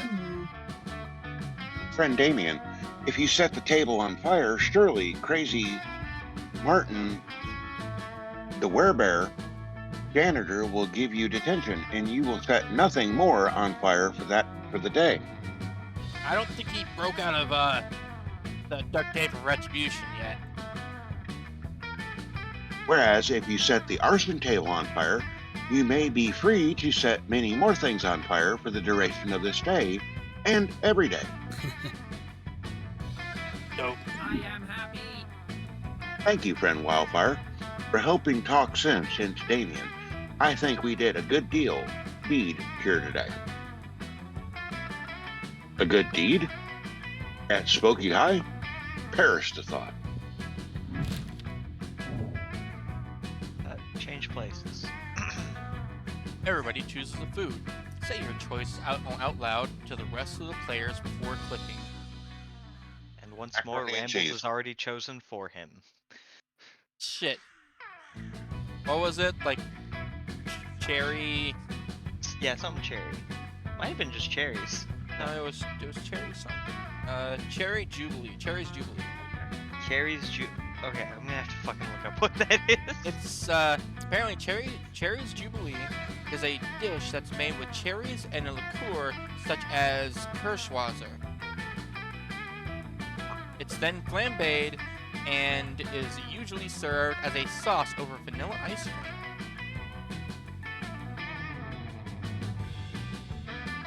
Okay.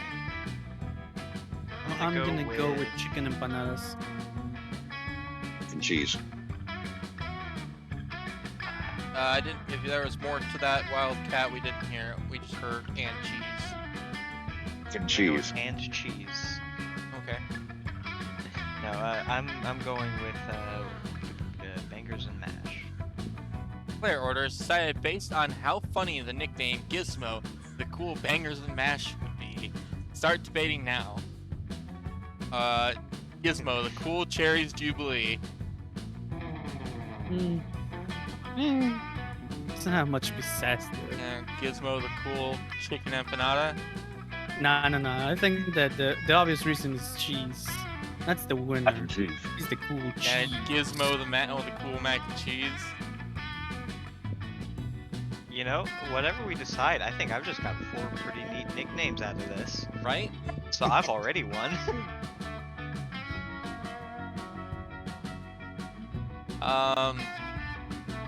Okay, so let's go through them again. We've got chicken empanadas, mac and cheese, cherries Jubilee, and bangers and mash. I don't know. Honestly, I hate to admit it, but of the 4, I think that Gizmo, the cool bangers and mash, just sounds fun. Hey, it's Gizmo, the cool bangers and mash over here. But at the same time, this Jeez. is about how fun it is and how funny the nickname is. Oh yeah. So I mean, I to would be say fair that though, the that- word bangers is hilarious. That's true. But Gizmo, the cool cherries Jubilee. I don't know. That sounds pretty funny to me.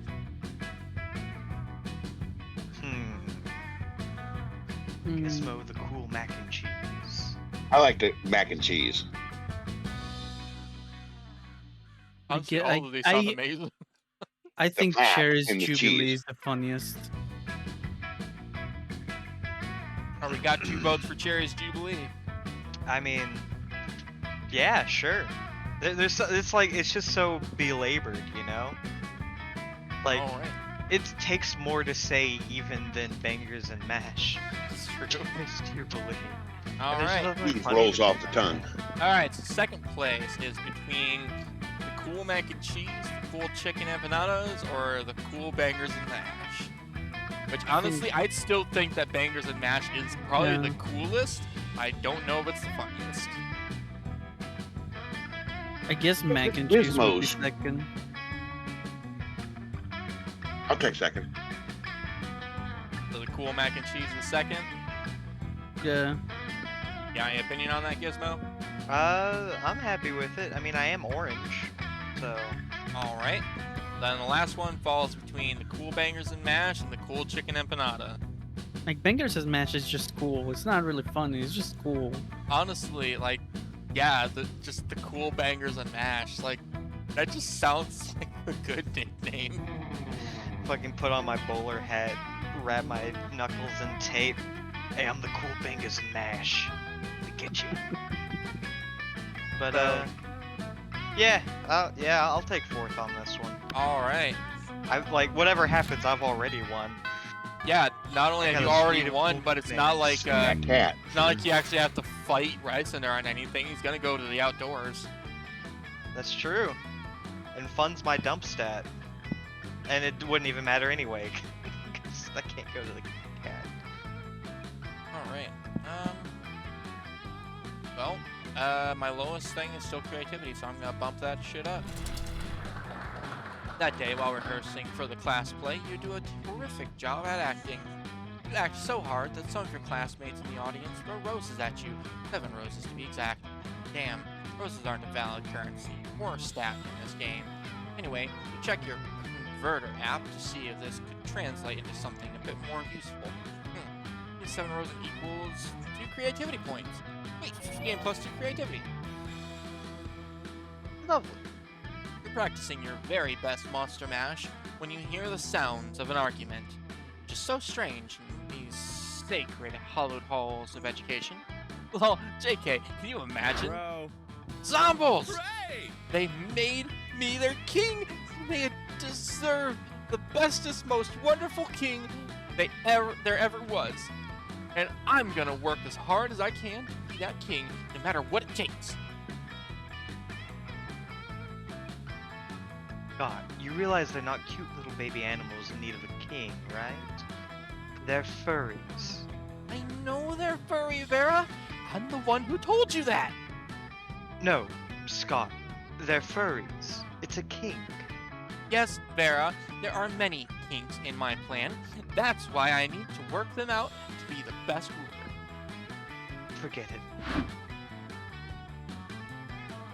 Excuse me. Did you say you need a help being a good ruler? I know all about that. Being a king is easy, as Daddy always says. Only live peasants can stage a rebellion. Oh, Miranda, I'm not really sure. Fear is your most important weapon. Your second most important weapon is actual weapons. Torture soup spoons, raise teacups, a knife on fire. You know, the usual. I don't know, Miranda. I appreciate the advice. I don't think that's the kind of king I want to be. Nuts. I'll go get you the butter knife shuriken right now. It just seems so unnecessary. There must be a better, kinder way to rule, right, Zombles? I want them to have a happy time under Scott the First. Though they've been so nice to me. They've written me beautiful songs, which are about my adventures, but most of them are the sort of things I definitely have not done. And they've made amazing drawings of me, which are very, very generous in their proportions. I just think they deserve the best leader. Normal rulers make their subjects pay taxes, but what if you paid taxes to them or flag time? You can't rule a kingdom with no flag. Without a flag, Like, fuck it would you be can't. just We a bunch of specifically- flagless people. We specifically answered a question earlier where we did not have flags. That is demonstrably wrong. That's true. So what if we paid taxes to them in the form of free burritos? Exactly. Well, we did the Garfield one, didn't we? Oh, Paying damn. taxes to my furries?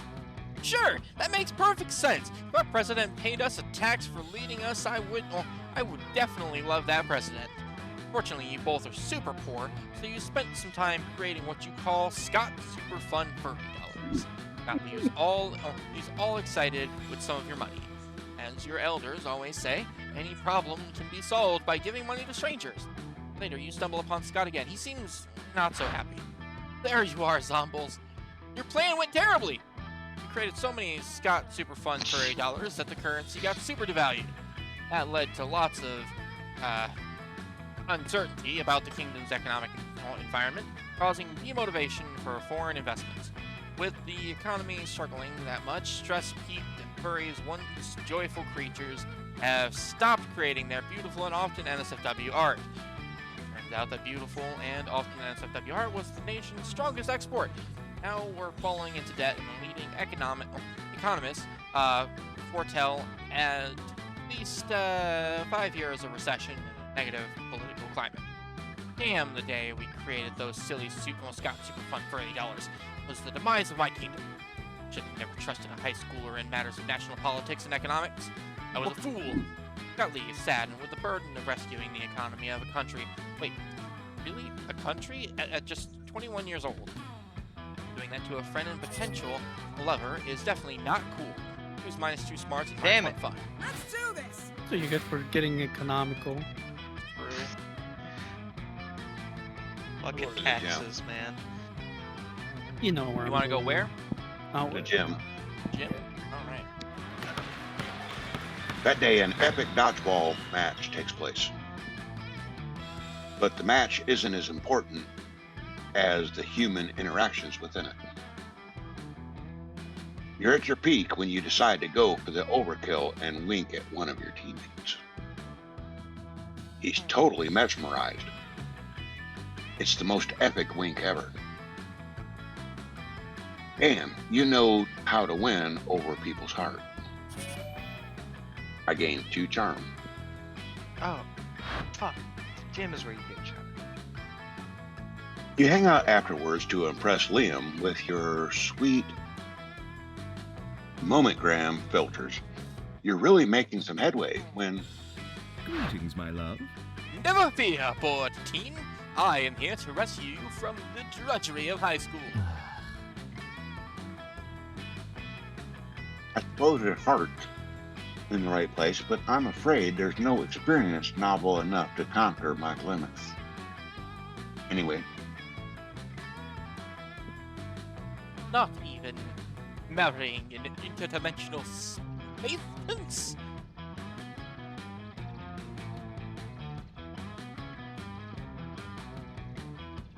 not even that. What about marrying an interdimensional prince? Ironically. My God, it's so disruptive. It may be the most disruptive thing ever. No, it seems the prince has bewitched Liam with his idiotic proposal. All is lost, unless you can think of something even more disruptive to marry.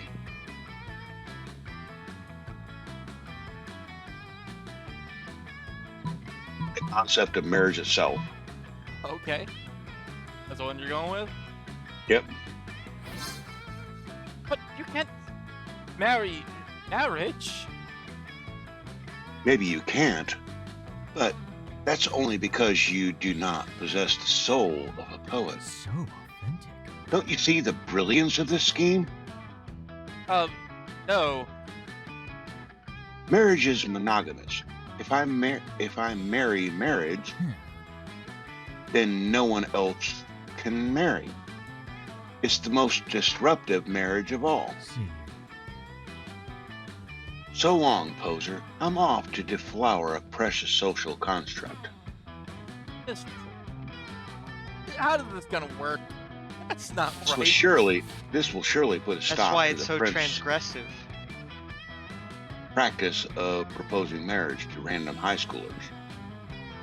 As soon as Liam figures out how to actually marry an abstract concept, meanwhile, he gains 2 creativity and 1 smarts.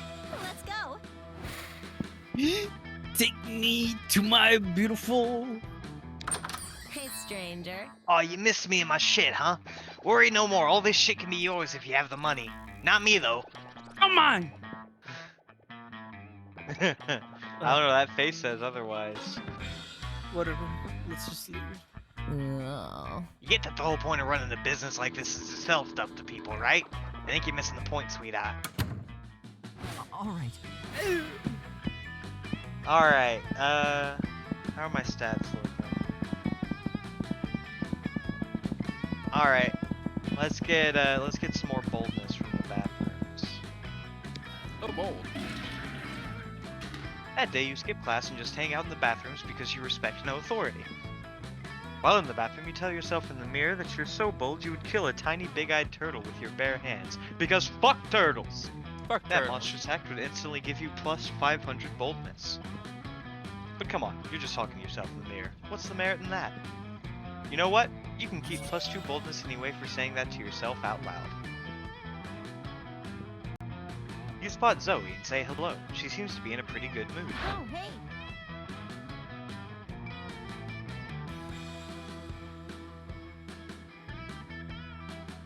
Hey Gizmo, sorry about running out on you before. I was just overwhelmed by all the cult stuff. Speaking of them, they've actually been a lot better lately. They're still pretty clueless, but at least they haven't given me any more dead animals. I wonder what's getting into them. Well, matter not to mess with success. Zoe out. Anyway, I gotta go study for my ambush finance midterms, so later. As Zoe leaves, you notice her cultist peeking around a corner. When she's gone, they sheepishly approach you. Welcome Hey, to the end Ismo. of the world. Praise be to you for your unholy wisdom and stuff. We were Yeah. just wondering, did Zoe say anything about us? Does she like all the dead goats we're not giving her? Are we using the right pronouns? Oh, We all love her so much, and we want to make sure she's as happy or unhappy or ruthless and ruthlessly insane as she can possibly be. I love her most of all. Who said that? Whoever you are, you can't possibly love her more than I do. I'm the one standing in the front. I was standing in front last time. We all look the same because we're all wearing masks. Silence! You can't silence me. You're not my grandmaster. Well, someone is, right? I mean, we have a grandmaster, don't we? What kind of cult would we be without a grandmaster? We don't, do we? But that won't do. Please, Gizmo, grace us with your wisdom. How shall we choose our grandmaster? You need to learn to think like your mistress. Become a high school student for a day, and the answer will be obvious to you. Title of Grandmaster should go to whoever can compose the best theme song to sing to Zoe every morning as if it's a new episode of her life. Oh, ho, ho, ho, ho, ho, ho.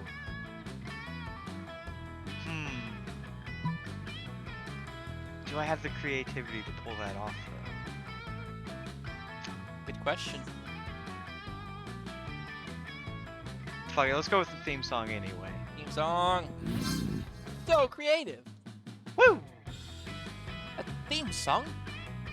We have only ever uttered guttural chants, which twist the fibers of the mind.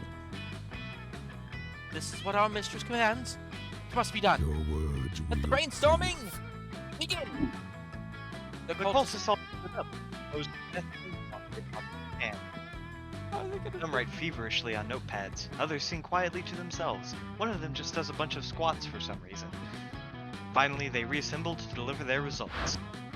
Okay, we were going to do this as a contest, but most of us just came up with discordant chanting.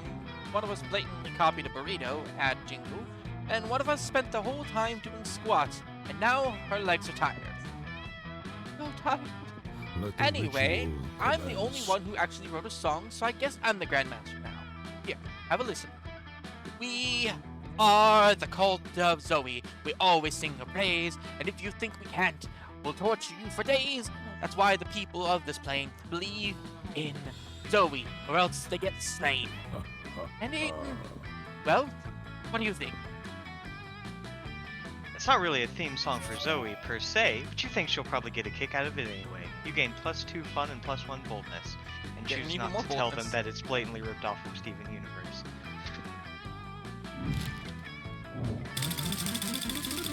I would have never known. Hey, something happened to me Something again. happens to you. Again! Sure. On Saturday night, you're at a cool pizza place that cooks pizza in a real pizza oven. Little did you expect that when the chef opens the oven to get your pizza, Damien appears from the flames. How does that work? Can he teleport through fire? Has he been waiting inside the oven all this time just to make a kick-ass entrance? Ah, the mystery. Dude, I fucking hate needing this help, but I might need yours. Don't let it get to your head or I'll stab you, so I don't have to owe you anything. Enough threats? Here's the deal, fuckhead. I might, or might not, feel attracted to your buddy Ryson. Wait. The way she always goes to the fucking shop and doesn't buy anything really has me head over heels for her, you know what I'm saying? What the I fuck? was not expecting that. She seems poor and needy. You know the Warren, one. you- Always making absurd choices, being equal parts stupidly sexy and sexually stupid, and with a nice booty. But I don't want to get my feelings hurt by rushing into love without proper judgment. Dads always say, if you love someone, shoot them, see what happens. Great fatherly advice, right? The thing is, Principal Giant Spider, my therapist, and the rule of law all seem to think that shooting someone to check if they're the one is not very legal. They have strongly recommended that I do all of that on what they call a theoretical level, like imagining the whole thing. But imagining is for losers, and since you both know Ryzen and are a loser yourself, I thought you could tell me, what would Ryzen do if I were to shoot her? Ryzen is all about getting shot. She goes to the doctor every day just to get a shot, and shots are the only thing she does when partying. So I think you can give her a shot. Or, believe it or not, if you were to shoot Ryzen, she would not be into it. # true story. Shit, should I shoot him down, or should I make him No, shoot let it Ryzen? go. Let it happen. Let it happen. He wants a backup in case. Yeah, it'll Ryzen ruin my is back. all about getting shot. Whoa, that's convenient. I have a feeling dating me could increase someone's chances of getting shot or stabbed. You don't get to be as big an asshole as me without making some enemies along the way. I would feel bad if my loved one was to get shot because of me, but knowing Ryzen is so into getting shot, it's always a relief. Fucking hate guilt. Okay, it seems like my heart isn't being a drunk idiot this time. Might be onto something nice. And who knows? If she is so into getting shot, I might add some spice into my foreplay, if you know what I mean. I mean shooting Ryzen before having sex with her, just to be clear. Wowee. Well, You're welcome, Ryzen, both for getting you some demon dick and for the blood loss you're about to experience. You had too much blood anyway. You get I mean, I'm +3 just charm for corpse. being such a good friend. aw, You're welcome, Ryzen. thank you. Everybody chooses an object and say your choice out loud to the rest of the players before clicking. Dildo.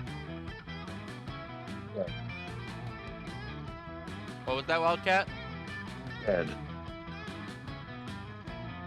Like a building shed. Oh, shed. Sorry, like it was cutting off like the first half of the word. Yeah, I heard head too.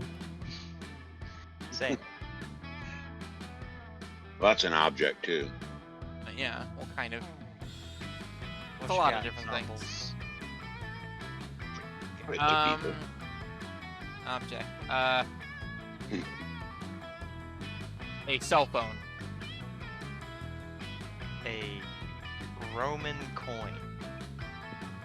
Player order is decided based on how unsexy it would be to use the selected object as a sexual toy.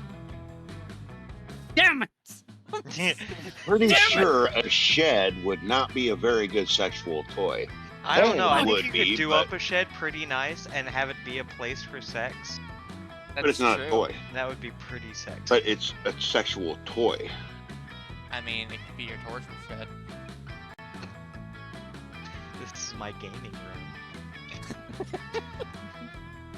Well, that's the other shed. Yeah, it's so unfortunate that that Ryzen literally chose a dildo. And that would probably be number one. Oh my god. But unlikely. I cut myself. You could use a coin to hit the right spots. Unfortunately, I hate to say that I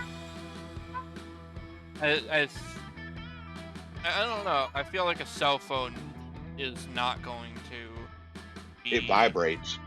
It does Yeah, vibrate. point. So it And could be you used can as put a, up as a sexy sexual. pictures on it. Exactly. So, first place Shed is- between a shed and a Roman coin. But a Roman coin can be used to tickle that. You can't tickle a person with a shed. Yeah, but I don't know. What would be We're sexy? talking about how we're talking about unsexy. Yeah. What is less sexy? Unsexy. Using A a Roman Roman coin. coin? A Roman coin. Rusty, dirty piece of metal. There's Ugh. nothing more unsexy than currency. Exactly. Talking about a toy. Obviously, Well, Bryce. we're not just talking about like a toy. We're talking about how unsexy it would be if it was used as a toy. Yeah. Right. I'm not picking up a shed and cramming it up a woman's. No, of course you're not. So that's really unsexy. I don't know. Like, would it be sexy If for, I for a could little pick bit? up a- Would it be sexy for a little bit of bump and grind on the on the shed? I think if anything, the potential voyeurism of doing it like out in a non-bedroom kind of makes it a little bit hotter. Right? It's not like you gotta get the shed into a house. It's right out in the open, man. A toy Yeah. describes something you use on. Yeah, she can rub herself against the corner. Yeah. Get splinters. You'll think about those after. Not if it's painted properly. True that. It can be very smooth and nice. Or even be like a metal and shed. water resistant. That's true. Ugh. Like, you could really spruce up that shed to make it very sexy. You're not gonna spruce up with Roman coin. Yeah. So Roman coin goes first. Second. Yeah, All right. Shed is second though, because the other ones are explicitly sexy. Well, one's Take my explicitly loss. sexy. Nah, one has it's great fine. capacity I'll for speed sexiness. forward. I'm a fucking loser. You're gonna go to the auditorium anyways. I don't know what you're complaining about. Fucking loser. Unless Yeah, take me to Can I see my take stats me to real the quick? gym. I need to build up my charm. Oh. Oh, we could have done that this whole time. damn it. Ha! I'm so low on everything. Yeah, 'cause you've only been talking to the fucking cat. Man, I got my needs, alright? So they wanted to go to the gym. Yeah. That day, an epic dodgeball match takes place. The match is so intense and both teams are so into it that you decide to raise the stakes. By betting part of your charm against part of the other team leader's charm. That commitment amazes your whole team and their spirit is fueled by determination. Finally, you win and take +2 charm from the other team's leader. She's now a bit less fabulous. Zoe is catching you up on the latest development on Pirate Gizmo and her spooky high seas fanfic when suddenly a portal opens up. Never fear, the interdimensional prince is here. I have come to claim my bride, or husband, or non-binary life partner using the terminology of their choosing. The interdimensional prince, I love when he pops up. He always had so much wacky drama. Wait a moment. Weren't you previously Eldritch Horror and subsequently trapped in a totem deity Zagord? Yes, that was me. You devoured my grandfather, molecule by molecule, turning every atom of his existence into a million scarabs before crushing them and snorting their powdered corpses. It's metal as fuck. I'm sorry. I'm so sorry. That's totally not me anymore. No! It was magnificent! And now here you are, in the body of a high school girl, but of legal age to consent, which is exactly my type. Come, my beautiful devourer of worlds, be my horrific bride. Oh no. Zoe is such a spooky high fan, she might agree to marry the prince just for fanfic purposes. Better stop this right now. Be careful! Zoe's been married 17 times before and eaten every one of her spouse's minds. Why get married when you can bounce on this trampoline? No, What? that's obviously fun, and I'm not fun. So we're gonna talk about the mind eating. Okay. You ate 17 spouses' minds? Well, yeah, but as I said, I was really, really different monster then. Also, in my defense, they were all super, super, super delicious. 17 minds, though. That just seems like... I don't know, it seems like a lot. I don't know, I mean, like a girl you can eat, but that much. Your skin shall peel off. The strips involved the furry coils will become snakes. Then the snakes will devour your muscles and play your skeleton as a xylophone.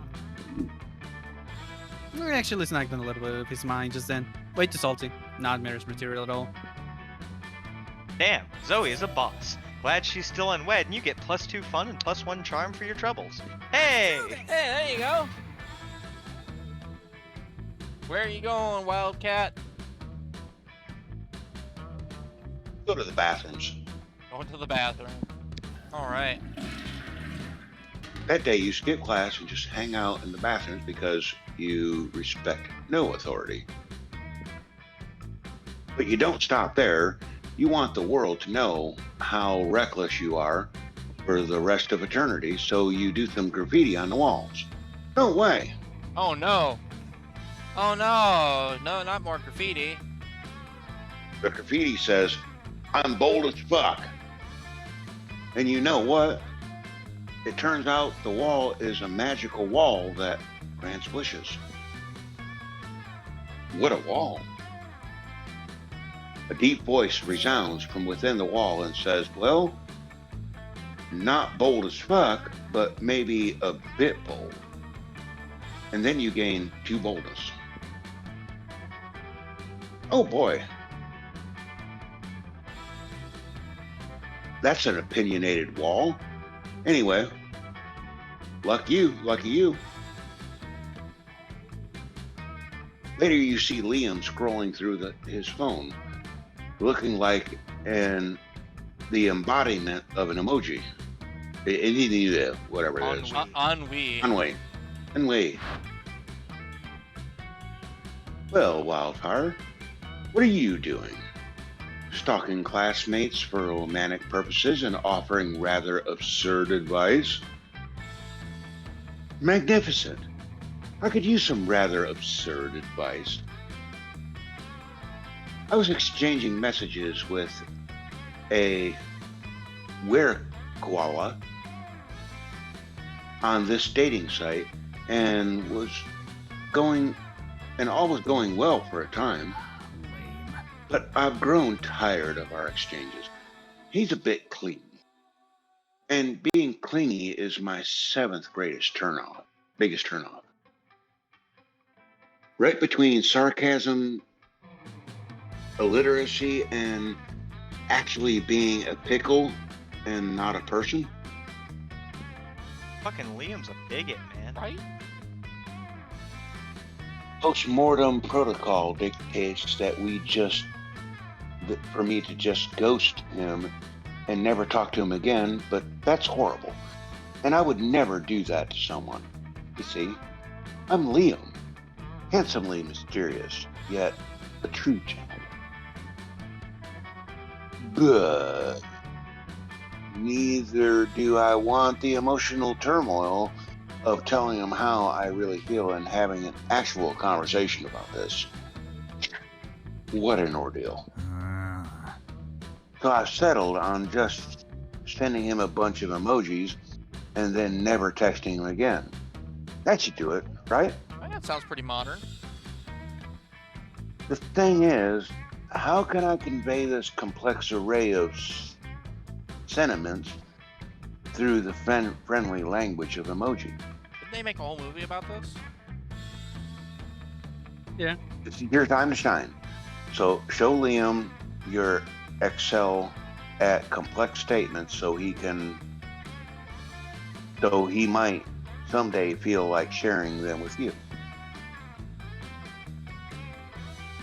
Oh boy. Maybe croissant, school bus, shooting star, trumpet, or crocodile. Ooh. Wonder what that could potentially even mean. Oh man, you ever get hit with the croissant, school bus, shooting star, trumpet, crocodile? Oh, I know. I mean, more it's times one of than those. I can count. This one, little vampire growing disinterested and overly attached. Where cola emoji. Very cool. Do that one. Okay, we're getting hyper specific then. So authentic. Oh, that one is clearly the best option. How didn't I think of it? It probably didn't exist until he said it. Which version should I choose? little vampire growing disinterested in overly attached koala, or little vampire with a silly hat growing disinterested in overly attached koala? Definitely silly hat. Keep it light. Maybe the silly hat is not suited for this situation. Liam. Let's go with the Forrest. classics. Why we hate Liam. Okay, just sent it. He texted me back. Let's see. Ah, Where's the silly hat? Oh, the koala being uninterested of the little vampire's feelings and respecting them even if it's a bit hurt emoji. Why don't we have these kinds of emojis? This is the future of emojis. You know, When's the last I time think you they're had to break introducing up it. with a were-koala? Look, it's not about how often it happens. It's about being able to find that perfect emoji when the time comes. Yes, Make your own emoji then. I'm replying back with the formally grateful and ready to move on boop emoji. Look at this. He just texted me the emoji that's waving his hand like he's saying bye with the expression that says he's going to break all bounds, but without being resentful about it. Yeah, There you go. perfect. Solved. We solved this as a team. Cheers on us. And cheers to the creative people that have turned every complex feeling and scenario into a friendly and cheerful, colorful emoji. You gain 2 charm and 1 creativity. sure. Dum dum There dum. you go. All right. So my creativity and fun are about the same. So, but the auditorium is already taken by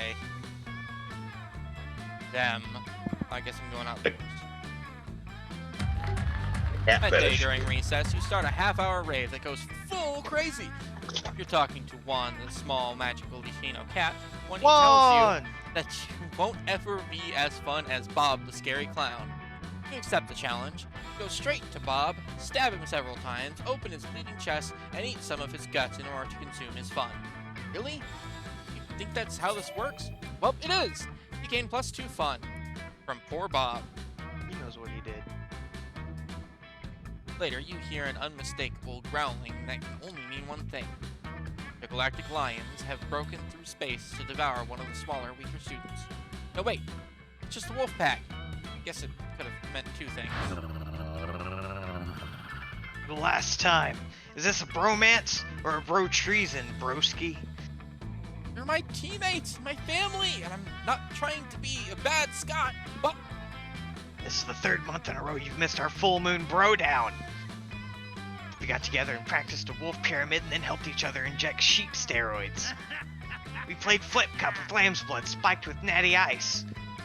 it all sounds really nice, but I already had plans and didn't want to let people down.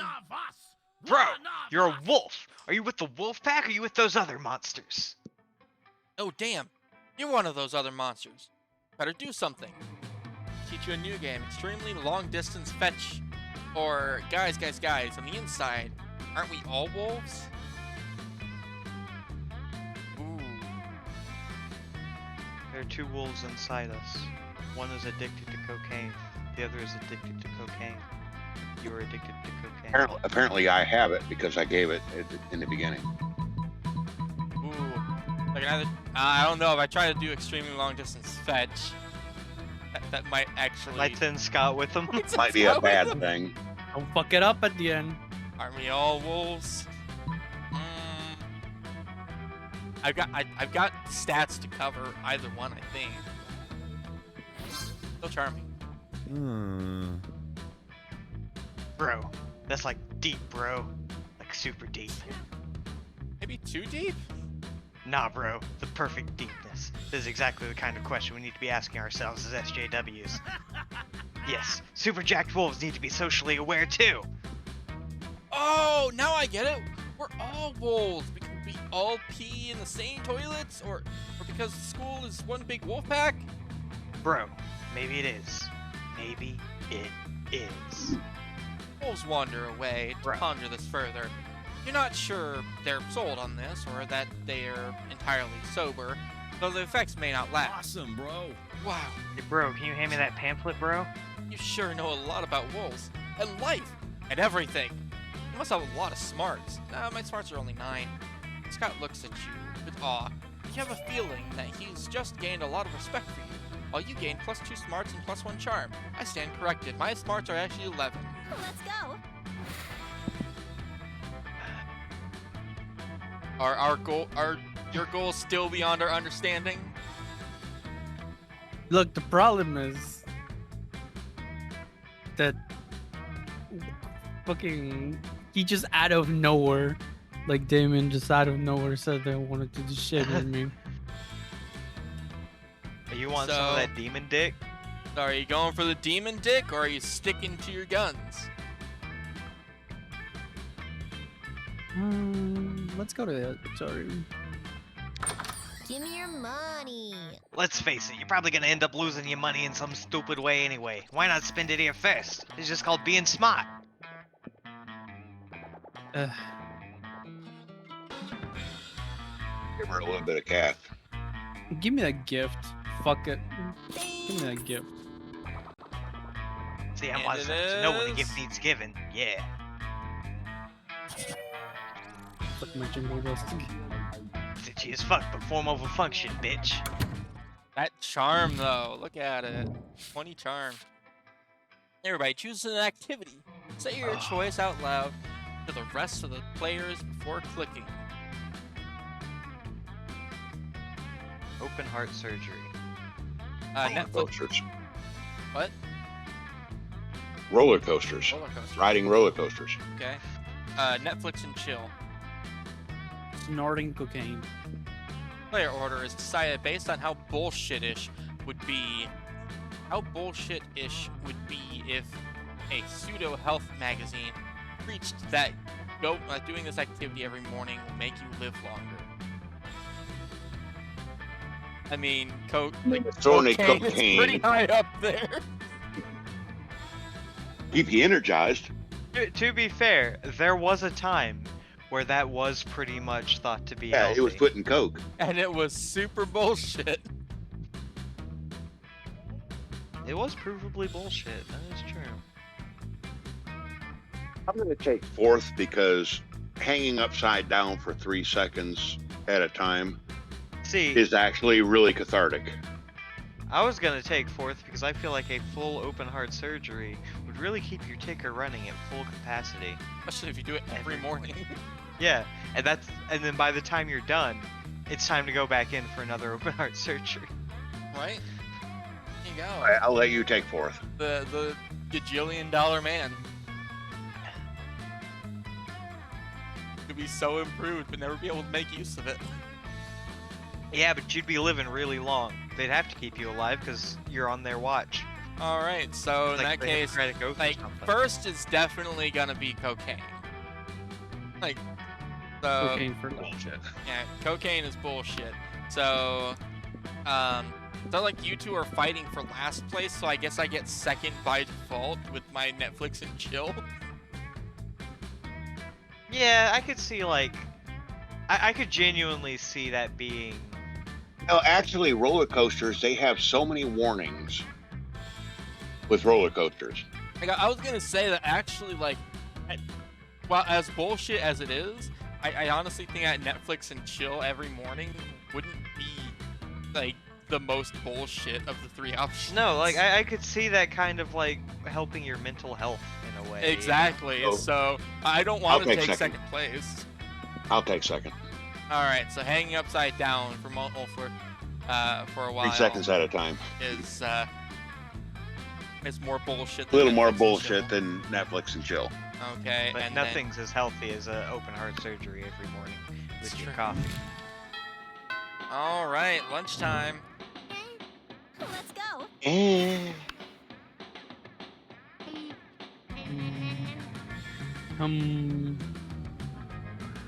Make your choice.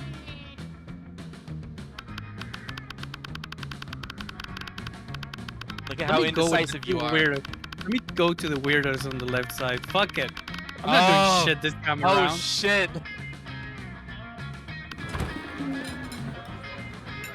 You wouldn't normally choose to sit with Dahlia and the Wolfpack during lunch. Right now, they seem to be competing to see who can throw a refrigerator the furthest, and their table seems like the safest place to be. No way! Aw, come on, that fridge totally would have been the furthest throw yet if it hadn't hit all those kobolds. It's not my fault. You can't aim, and now the fridge has kobold guts all over it. It's too slippery to throw. If only there was some other way to prove which one of us had the biggest, strongest muscles. If only someone had some idea for how I could prove once and for all that I am the buffest of all. If only! Okay, you get it. How can they prove their soulness to you? You've tried lifting weights, you've tried lifting refrigerators, have you tried lifting my spirits? The strongest person is whoever can lift all of their money at once while giving it to me. Let's I go like with the the spirit money. thing. Let's go with the money. Oh, the money? Oh shit! Let's go I with mean, the money. apparently I am Delilah super is charming. the wealthiest. Dahlia is the wealthiest, so.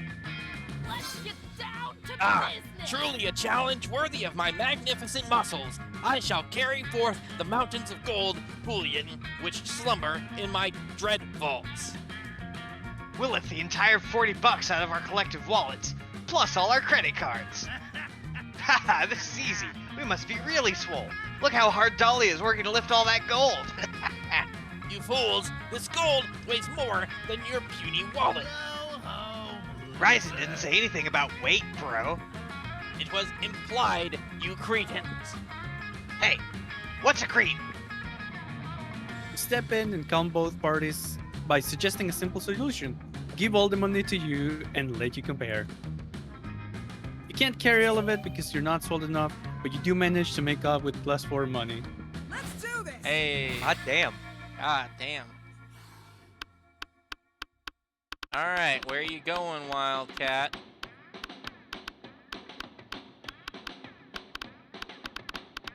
Bottom left. Bottom left. You're going for Zoe and Calculester. Sit down with Zoe and Calculester. Zoe seems to have brought some fresh sanity today. That is, she has a screaming man strapped to the table and is currently siphoning his sanity out through his eye sockets. Zoe, and my friend Zoe, I'm afraid I must take issue with your current practice. What? Eating? Eating in a manner which causes a human to repeatedly scream, "Kill me!" while voiding his bowels and bladder. It does not seem nice. Look, just because you're a robot and you can't hurt people doesn't mean shit. Are you for real? Look, I was born this way, okay? Well, not so much born as ripped from the fabric of reality itself and animated with equal parts from malice and the concept of despair. But still, don't judge me. I do not possess the necessary firmware to judge you, Zoe. I do, however, wish that you would find another way to attain sustenance. You can't stand to see the two at odds. Maybe you could convince Zoe to change your ways, or convince Calculester that they don't need to change. Zoe, why don't you eat this vegan brownie I brought instead? It's probably way tastier than that guy's sanity. Oh, come on, Calculester. Sanity isn't even one of the top 5 things Zoe could be devoured. I'd go with the bottom one. Bottom one? Alright. Status? Skeptical. Please list 5 things worse to devour from this man than his sanity. Oh, that's easy. Deep-seated insecurities is one, poop is another, the crippling fear of death present in all mortals. And worst of all, opinions. Are his opinions really that bad? Well, he's a prominent user on Reddit. Understand. Analysis complete. Sanity is an acceptable food substitute compared to several things that are worse. Nice. It's like I always say, when life gives you lemons, compare those lemons to the all-consuming void. The void is way worse than a couple lemons. You couldn't agree more, mostly because you're interested in smooching Zoe. But still. Sure. Stepping on Gizmo's toes. More Scott. I'm wearing flip-flops. Find Liam taking a picture of his food. Scott taking a picture of also Liam's food.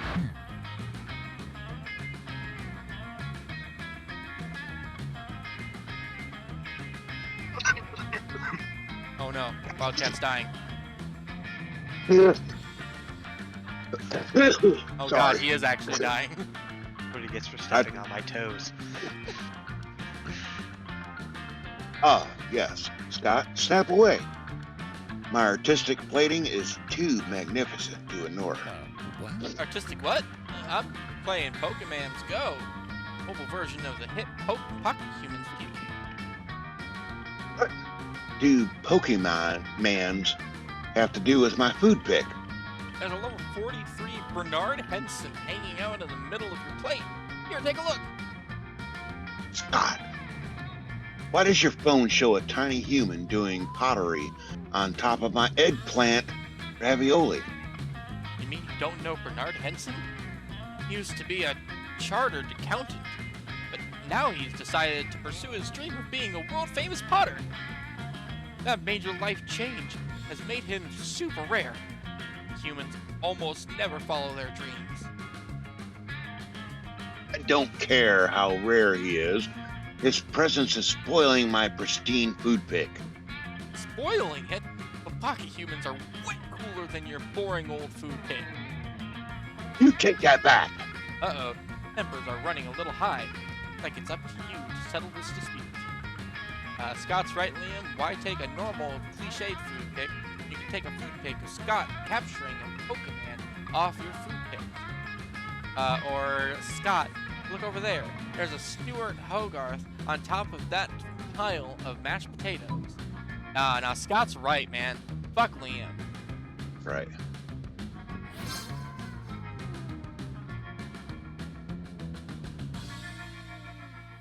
Lord, you're right. The layers of irony are practically infinite. Go ahead, Scott. Capture your Pokemon. Okay, here I go. Wait, what are you doing? Stop molesting my pasta. I'm not trying to grab your pasta, bro. I'm trying to grab Bernard Henson, but he's too slippery. So, Bernard Henson isn't actually on top of my ravioli. He's an image projected by your phone. Are you sure? It seems so real. Just try to grab him a few more times. No! My artfully arranged pasta pockets are in disarray. You fiend! Liam chases you and Scott away so you can rebuild his artful pasta arrangement.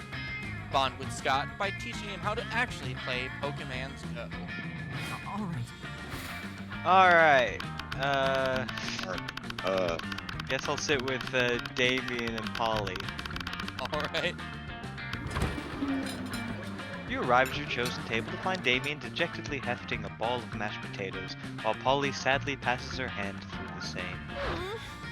Seriously, what do we have to do to get a food fight started in this cafeteria? Oh, we know that. Oh yeah, I know how to do that. I honestly don't know. Tried throwing potatoes at people and yelling food fight, but I think everyone is too scared of me to fight back. I can't throw any food because of my stupid ghost hands.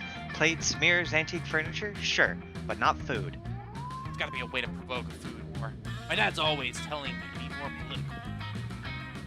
We're not political. Your strength is hitting things, and my strength is being unbelievably hot all the time. Unbelievably hot. That's it. We'll set the cafeteria on fire. Wait, no, that's not a solution. That's just arson. I always jump straight to arson. We have a table for that and everything. Hard to watch them struggle through this by themselves, so you step in with an idea of your own. We know what it's gonna be. The Greeks fighting a war. Let's get Polly kidnapped by Trojans. Again, okay.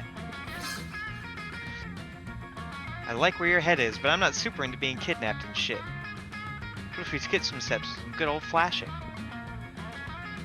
Polly floats up onto the table and, in a practice motion, whips her top off. Very good at it. To the victor! This is a high school cafeteria. Polly's rash action upsets the roiling cauldron of hormones, sets it on fire, and tap dances on the ruins. Soon the air is thick with sausage and gravy. Potato crisps fly everywhere like flavored shrapnel. Polly puts her shirt back on now that everyone's too busy fighting to remember what they're fighting about. Looks like mine really were the tits that launched 1,000 chips. The view you just got makes that pun worth it. I don't want to step on Damien either, though. I didn't see the view. Challenge. Player order is decided based on how early you would die during a zombie apocalypse. Like, based where I live, I would last forever. Based on where I live, I would last a long time too. Literally live in the middle of nowhere, on top of a mountain, hot region. Cities are like 20 minutes away, a pure highway. That's me Have too. farm. I have chickens. a few people Yeah. around us. You're right. I'll take the fall. I'd die first. Yeah, you live in an apartment complex. Shit Oh, goes yeah, down, you're in would trouble. die first. I mean, so does Gizmo. Yeah, but I like to go hiking and camping and shit. Yeah. That so- gives me more survival than you have. But- Alright, so But I would somebody die else- first. That's good. Who would die second?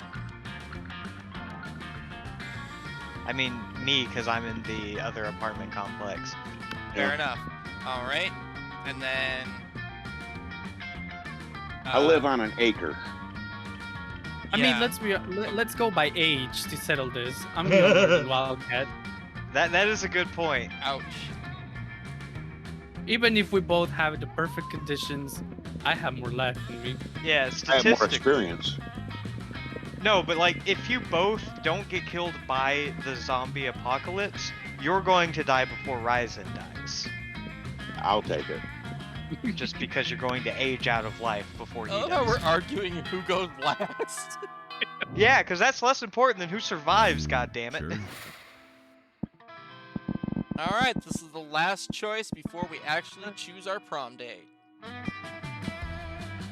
So, Wait, how much money do I got? you have 11, I believe. Damn it. She's gone! No, my dear darling, my beloved. She's not We had there. one last chance in the cafeteria. You're right, and I fucked it. Alright, All I'm for gonna go to the werewolves auditorium. and money. That'll put all of my stats other than money above 10. A day while rehearsing for the class play, you can't help but feel that you're not as good as the role requires you to be. Therefore, there doesn't seem to be any ordinary way of getting yourself there, but there might be an extraordinary. Summon the devil, one of many. Make a deal to enhance your creativity just a bit. Gain +2 creativity. Also lose 3 years of your life as your end of the deal. But who cares? They weren't happening in game anyway, And you're a zombie, so how does that work? right? Scott catches up afterwards, panting with excitement. Hey, bro! I was just thinking today about how much I like you and want to share all my favorite things with you. I thought about sharing my bones with you, but I don't remember where I buried any of them. Not the bonies after. Woo! Then I thought maybe we could go out peeing together, but peeing on each other's territory would be wrong. I don't know how to share the moon, or even where it is right now. But I guess that just leaves my 2 favorite things in the whole world: cheerleading and sports. And since you're not on the sports team, cheerleading it is. Let's cheer together, bro. What's that? You want to know what we're cheering for? I thought I'd leave that up to you. What should we cheer, bro? We should cheer for the working class. Nothing will aid the rise of the proletariat like a hearty cheer, Damn straight. or we should cheer for each other because friendship is the greatest sport of all. I know what you want me to choose. I'm gonna go with friendship though. Cheer for our friendship. Friends on yourself if you want. Yes! Yes! We'll cheer for each other's cheering, and our cheering will make each other's cheering more cheerful. Scott picks you up and tosses you in the air, but before you hit the ground, he's in your arms, ready Wait. for you to toss him. Wait. That was quite a maneuver. Wait. Toss me higher, bro. With friendship, anything is possible. Are we gonna break the laws of gravity? You toss Scott into the air, but somehow the force of your encouragement allows him to toss you again. You can fly. You fly into space. You crash into the sun. The sun is no match for your love for each other. I can't tell whether this fire in my heart is me getting burned up by the sun or my love for you. Probably both. You slingshot around the sun, traveling faster than the speed of light. You crashed into the earth 7 days ago, right before the opposing team scored a touchdown in last week's sports game. You obliterate the enemy quarterback. Haha, yeah! Cheerleading! Cheerleading indeed. And now you have an entire extra week to hang out with Scott, which won't be reflected in the game, you time-traveling cheater. Game +2 boldness and +1 fun. All right. Damn. Let's see, what do I got here? Let's go max out my boldness. Boldness! That day you skip class and just hang out in the bathrooms because you respect no authority. On the way there, you run into Mamimi, the Oni girl. She offers you some of her weird Japanese energy drink. You take a sip. It tastes crazy as hell. You need to check the contents of this shit. Guarana seed extract, benzoic acid, 50 milligrams of caffeine, and 100 milligrams of boldness? Well, it wasn't bad at all. You gain +2 boldness. Thank Mamimi and proceed to the bathrooms. You finish what you're doing and are about to settle down for some quality slacking off when Zoe's cultists come shuffling over. Welcome to Greetings, the end mighty of the world. prophet. Your disguise is so convincing today. You look for all the world like an ordinary high school student. Thanks, I put a lot of work into it. Yeah, cool. You ask them what they want. Want is a concept alien to us. We receive any or everything we could possibly desire for communion with our dark mistress. But, we need some advice. You see, tonight is the recurrence of an event which used to bear great significance to the cult of the Gourd. It's the night when the bloody moon passes between the jaws of Dracolich, causing this realm and the plane of torment to merge. Oh shit, already? We usually Gosh, lose plan track of all time. kinds of events for ritual cannibalism, profane summonings, partial reading of Dianetics. But the cult of Zagord is no more. We're the cult of Zoe now. We want to do something to show Our Lady of Endless Regret how much we've changed. Let the As you ritual have not commence. yet led us astray, O great and terrible prophet, we humbly petition you for advice.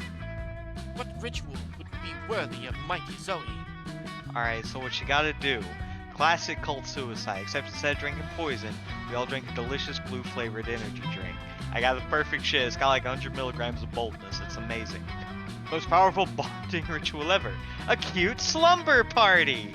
Okay. Oh no. I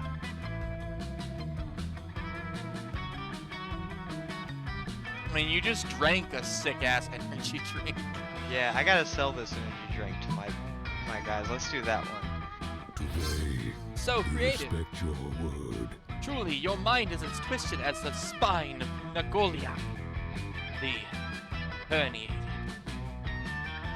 Blue-flavored energy drink indeed.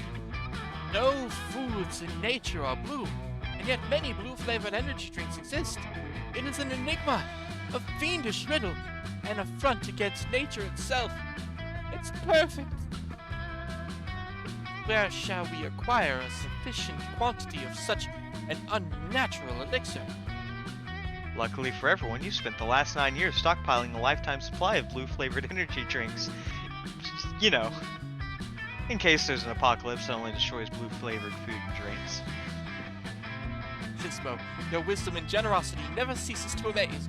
Now, armed with this blue bounty, let us summon Zoe.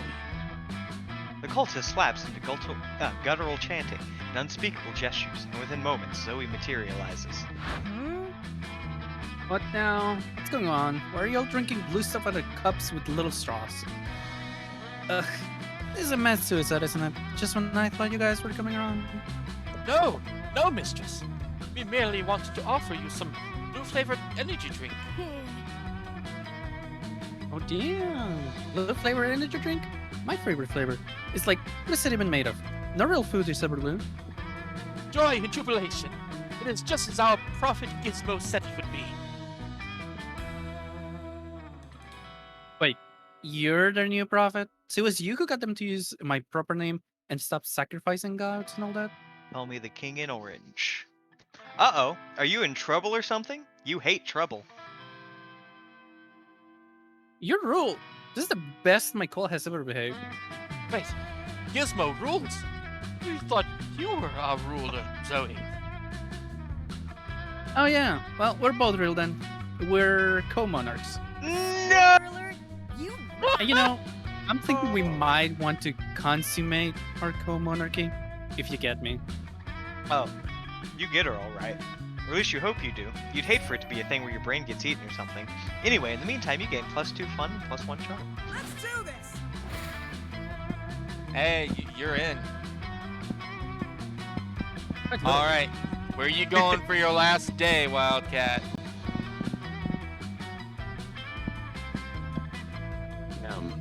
Gym? All right.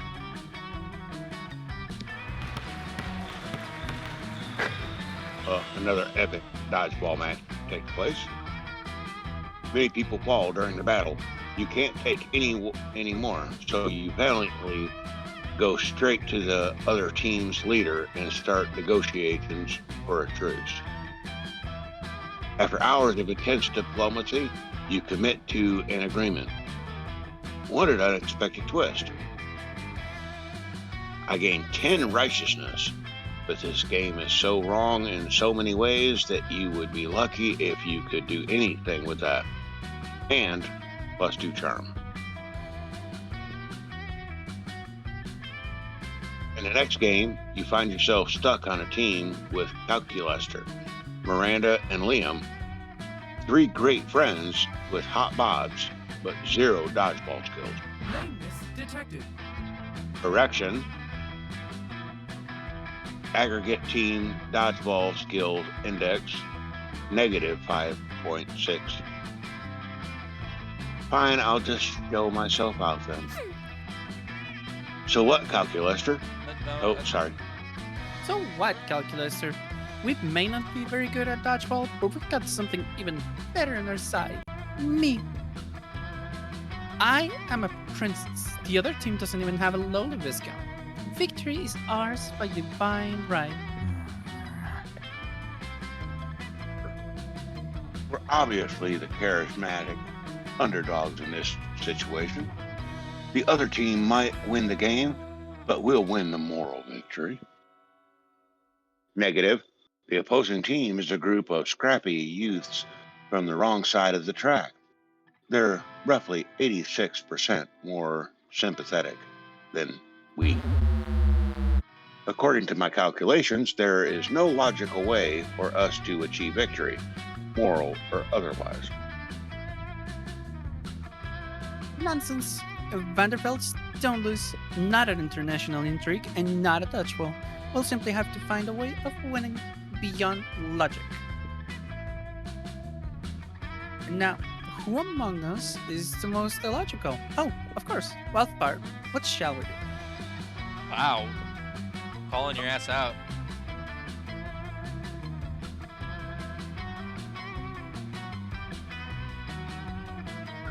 We'll be training for this. Maybe I should read it. Calculator sees no way to win because he's thinking like a robot. To win at dodgeball, you have to think like a ball. We've been training for this our whole lives without knowing it. Our day-to-day activities are actually deadly dodgeball moves. I go with that. Okay. I mean, thinking like the ball is how you win in Knockout City, but My goodness, of course. The peasants in my fiefdom attempt to hurl projectiles at me every day as I enter my diamond carriage.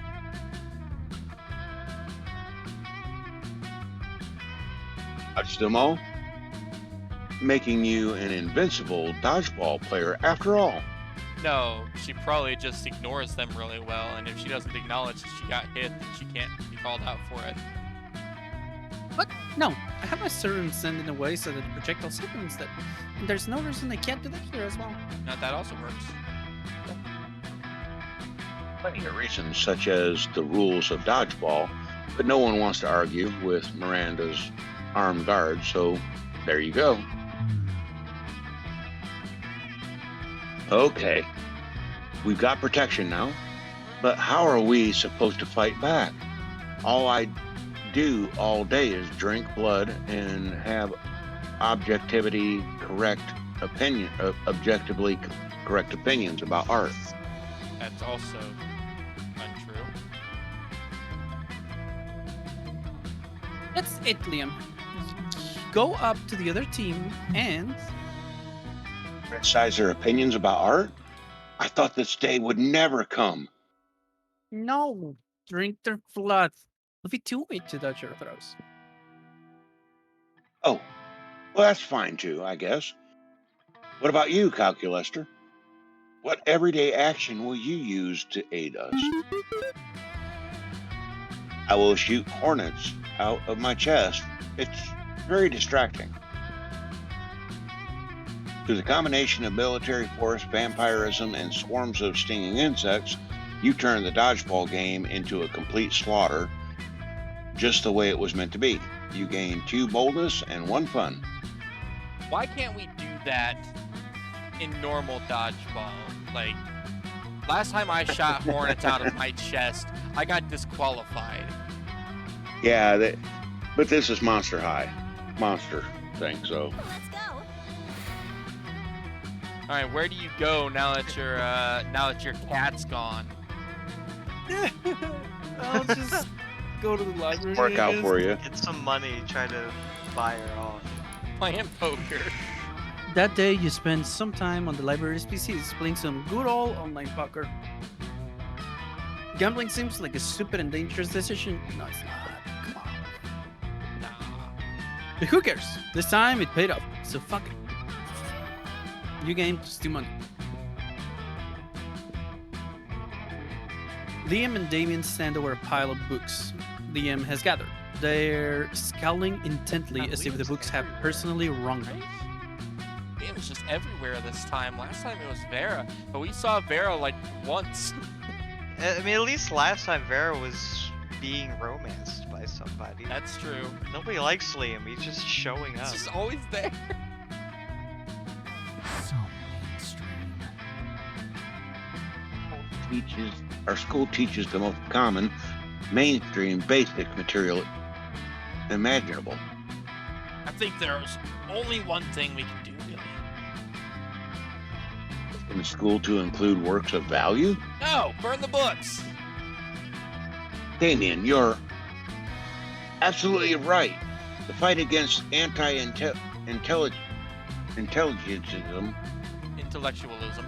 intellectualism must be telegraphed in a strong action, not just empty words. Damien snaps his fingers and the books burst into flames. You have to admit, between a petition and fire is not the much cooler option. Unfortunately, it's at this exact moment that Crazy Martin chooses to appear. Oh no. No, not again. He always thinks these things are my fault just because they are. Attention, I'm seeing a non-descriptive yogurt resort concert this weekend, and the band only plugs once in a blue moon, plays once in a blue moon, when the lunar eclipse lines up with. I mean, They're what good is neutral, what good is the kind of band that thing. only plays one song? You don't know What? yet. What do you mean one song? Yeah, once in a blue moon. Oh, I get it. You're just talking about singing the song. There's no time to let Liam finish. Quick, step in and be the hero they need.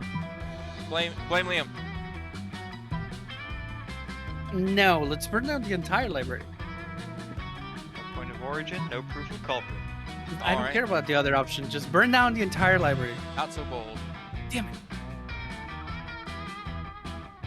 Quickly thinking you add more books to the fire. And more. And more. And even more than that. And even more than that. And even... Obstructed our only means of egress. Fuck, dude. I like fire, but this right here is too much fire. Never said that before. I don't even know who I am anymore. Luckily, Crazy Martin jumps in with a fire extinguisher, saving you all from the onslaught of flames. Less luckily, he's now hauling all of your asses to detention. Fuck. Who would have ever thought that arson could sometimes be bad? Fundamental injustice of the world that my actions sometimes have consequences. Well, well, well.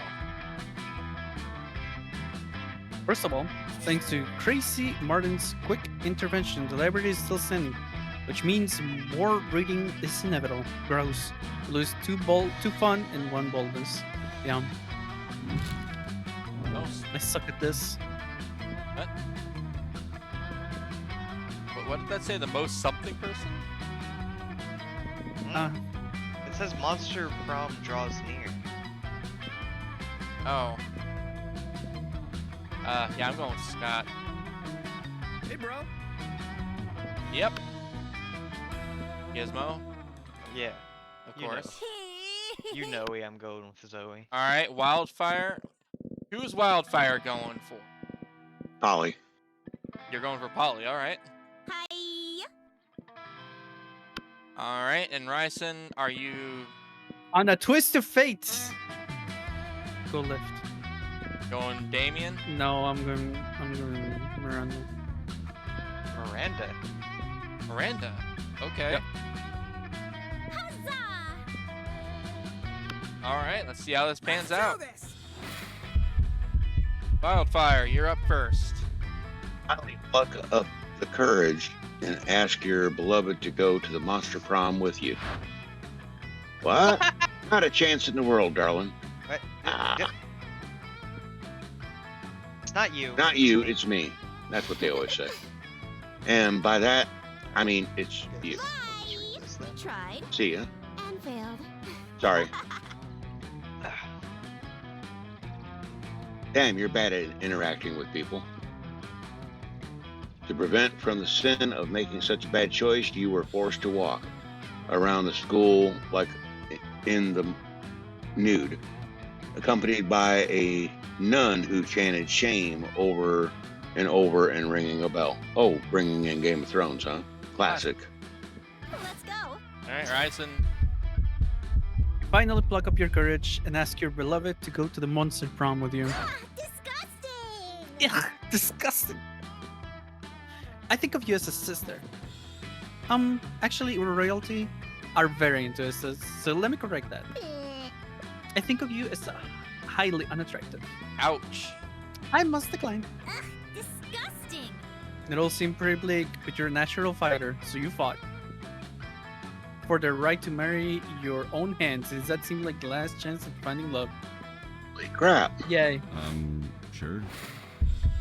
You finally pluck up the courage to ask your beloved to go to the monster prom with you. Prom? Oh, this tingling is love, or the fire, or the 5 energy drinks that just drank? This Cheers, feels like Scott. the right thing to do. let's go to prom together. I got your back, Zombles. It was definitely the 5 energy drinks, but who We're the cares? perfect team. Prom night was the best. And look at him, he's fucking bitching, Honestly, that suit looks pretty slick on the zombie too, though. right? 2 of you got lost on your way to school and ended up having a crazy misadventure in a dungeon. By the time you finally arrived at prom, your bonds were tighter than ever. You learned a lot about Scott. Turns out that aside from sports and cheerleading, he also loves the sky and the stars. He gives his own names to constellations, and if he knew the word astronomer, you're sure he would love to be one someday. All right.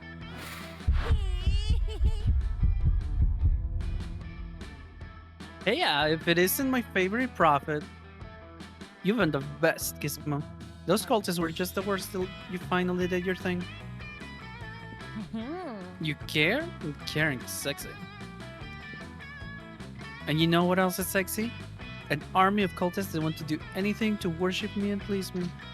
So, effing So, what if at prom night we'll look for new ways to have fun together? Oh, Wowie! Prom night comes, and so do I. You have a lot of fun. You and Zoe have the best time together, and the cultists make it way better. They laugh at all your jokes, making you look funnier. They surround you in a circle, mesmerized, while you and Zoe slow dance. Worship me. By the end of the night, they join you in some very restless rituals and flavorful festivities. Ah, and Zoe, so fun, so fabulous, so fierce. She surely is one to worship. All hail the cult of Zoe.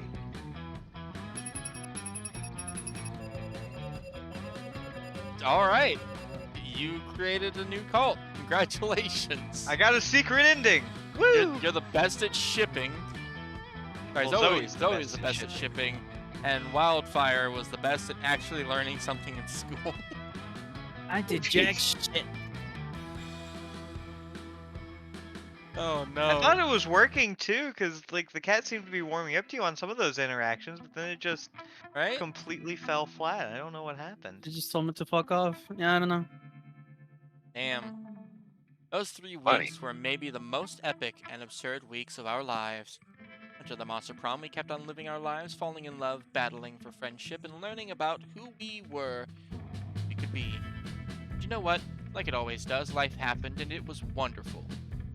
Polly took a summer job as the ghost of Christmas Present. She spent most of her time partying. There was almost no work because, you know, it was summer. Miranda started a non-profit to help countries without a monarchy. Because all countries have the right to be graciously ruled by the Mer Kingdom. Zoe dedicated the next several years to writing her most ambitious fanfic ever. It focused on the struggles of Shaggy containing and controlling limitless power. It delved into the psychological nuances of the mystery game, while also including crossovers with Akira, Flubber, and the unbearable lightness of being. It was said to mix Tolstoy's mastery of prose and the juiciness of a very juicy Big Mac. It ended up entering the Western literary canon. For those 3 weeks, the Monster Prom seemed larger than life. Then it was gone, just like that. Battle for Monster High might have ended then. There were Monster Prom as well, yes. I was like, who the fuck is this guy? I want that guy. Can I date that guy? But there were plenty of battles left in that war called youth. But once again, we were young and unafraid, and we were ready to start.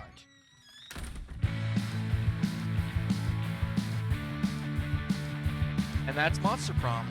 Well, second term. Pretty decent game. Yeah, plays like the first, but just with more stuff. It was a lot of fun. I think it all worked out. Fucked around the whole time and got nothing. Oh my god, there's so many hot dogs. Oh hey, there's the ceremonial knife. What the fuck was that? Grandpa, the first time? No, I think there's Yeah, I new think- pictures. 'Cause they've also got the Yeah, look at that. Gym Bros.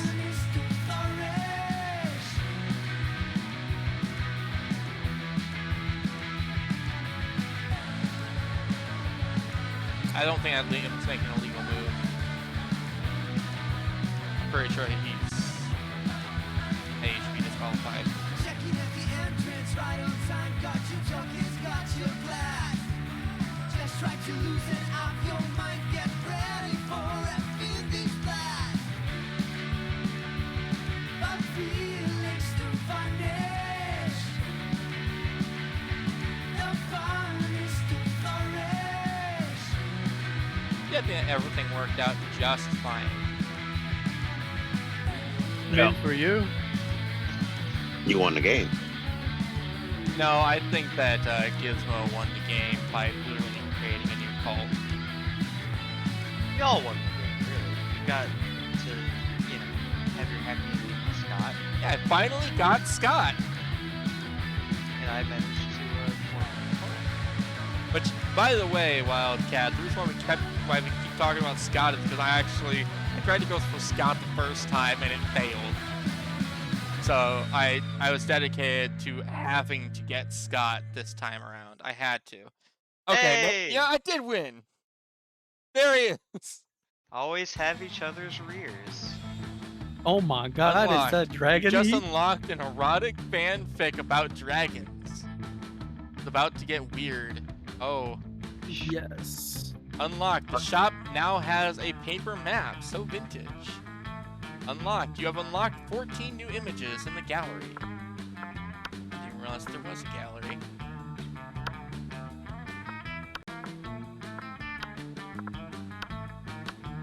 Ah, Oh, okay.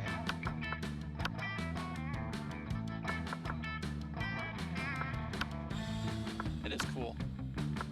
Yeah. Each variation of rejection. Oh. There it is. There it is again. Hell yeah. That's what you earn. Also the Polaroids. I don't think that there's I don't think there's any variants with the Polaroids, but there's just a bunch of them. Oh, scroll back up. Go to page 2. Oh, never mind. I thought I saw it, dude, but it was just a gaming thing. Yeah. Oh, there we go. That's new. Yeah, this is new.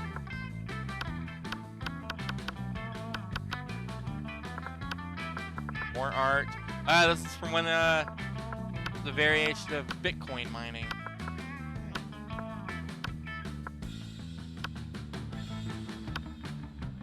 Oh, each of us actually has a different one. Yeah. Harrison would make Spaceman. I make Jelly Butt Crush, which is fan-fucking-tastic. It would make Boom, and you'd make Super Bonito Bros. Hey, it's Super Bonito Bros. Shit. I love that they have like this, these arts and shit. Yeah. So, and there's the coach. Other characters that we didn't really see much of. That was the little Kappa. He's precious. There was this guy. I don't know what the fuck is going on with him. I think he's a Yeti? I think so. I also don't know who the fuck that is, but he looks cool.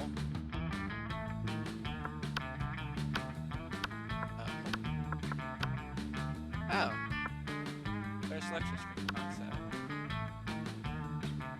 There's a class photo. Anyway, I gotta get off here because we ran a little bit long. Yeah, just a little bit. It was a lot of fun though. Fan art, a little bit. Yeah. Of course, there's fan art of Vera. There's fan art of every character. No, there's not. There's only fan art of Vera. Oh, Yeah. sure, like the rest of that isn't every other Pokemon. No, it's just Vera. And Monster Only Sonas. Oh, shit. Look at this fucking guy. Why can't I play that guy? Fucking Skelly arms. Well, this does actually have a modding scene, where you can like get different mods Okay, well, I do have to get off here. So. But if you're still here, thank you for being here. Hope you have a wonderful night. Night, everybody. Good night.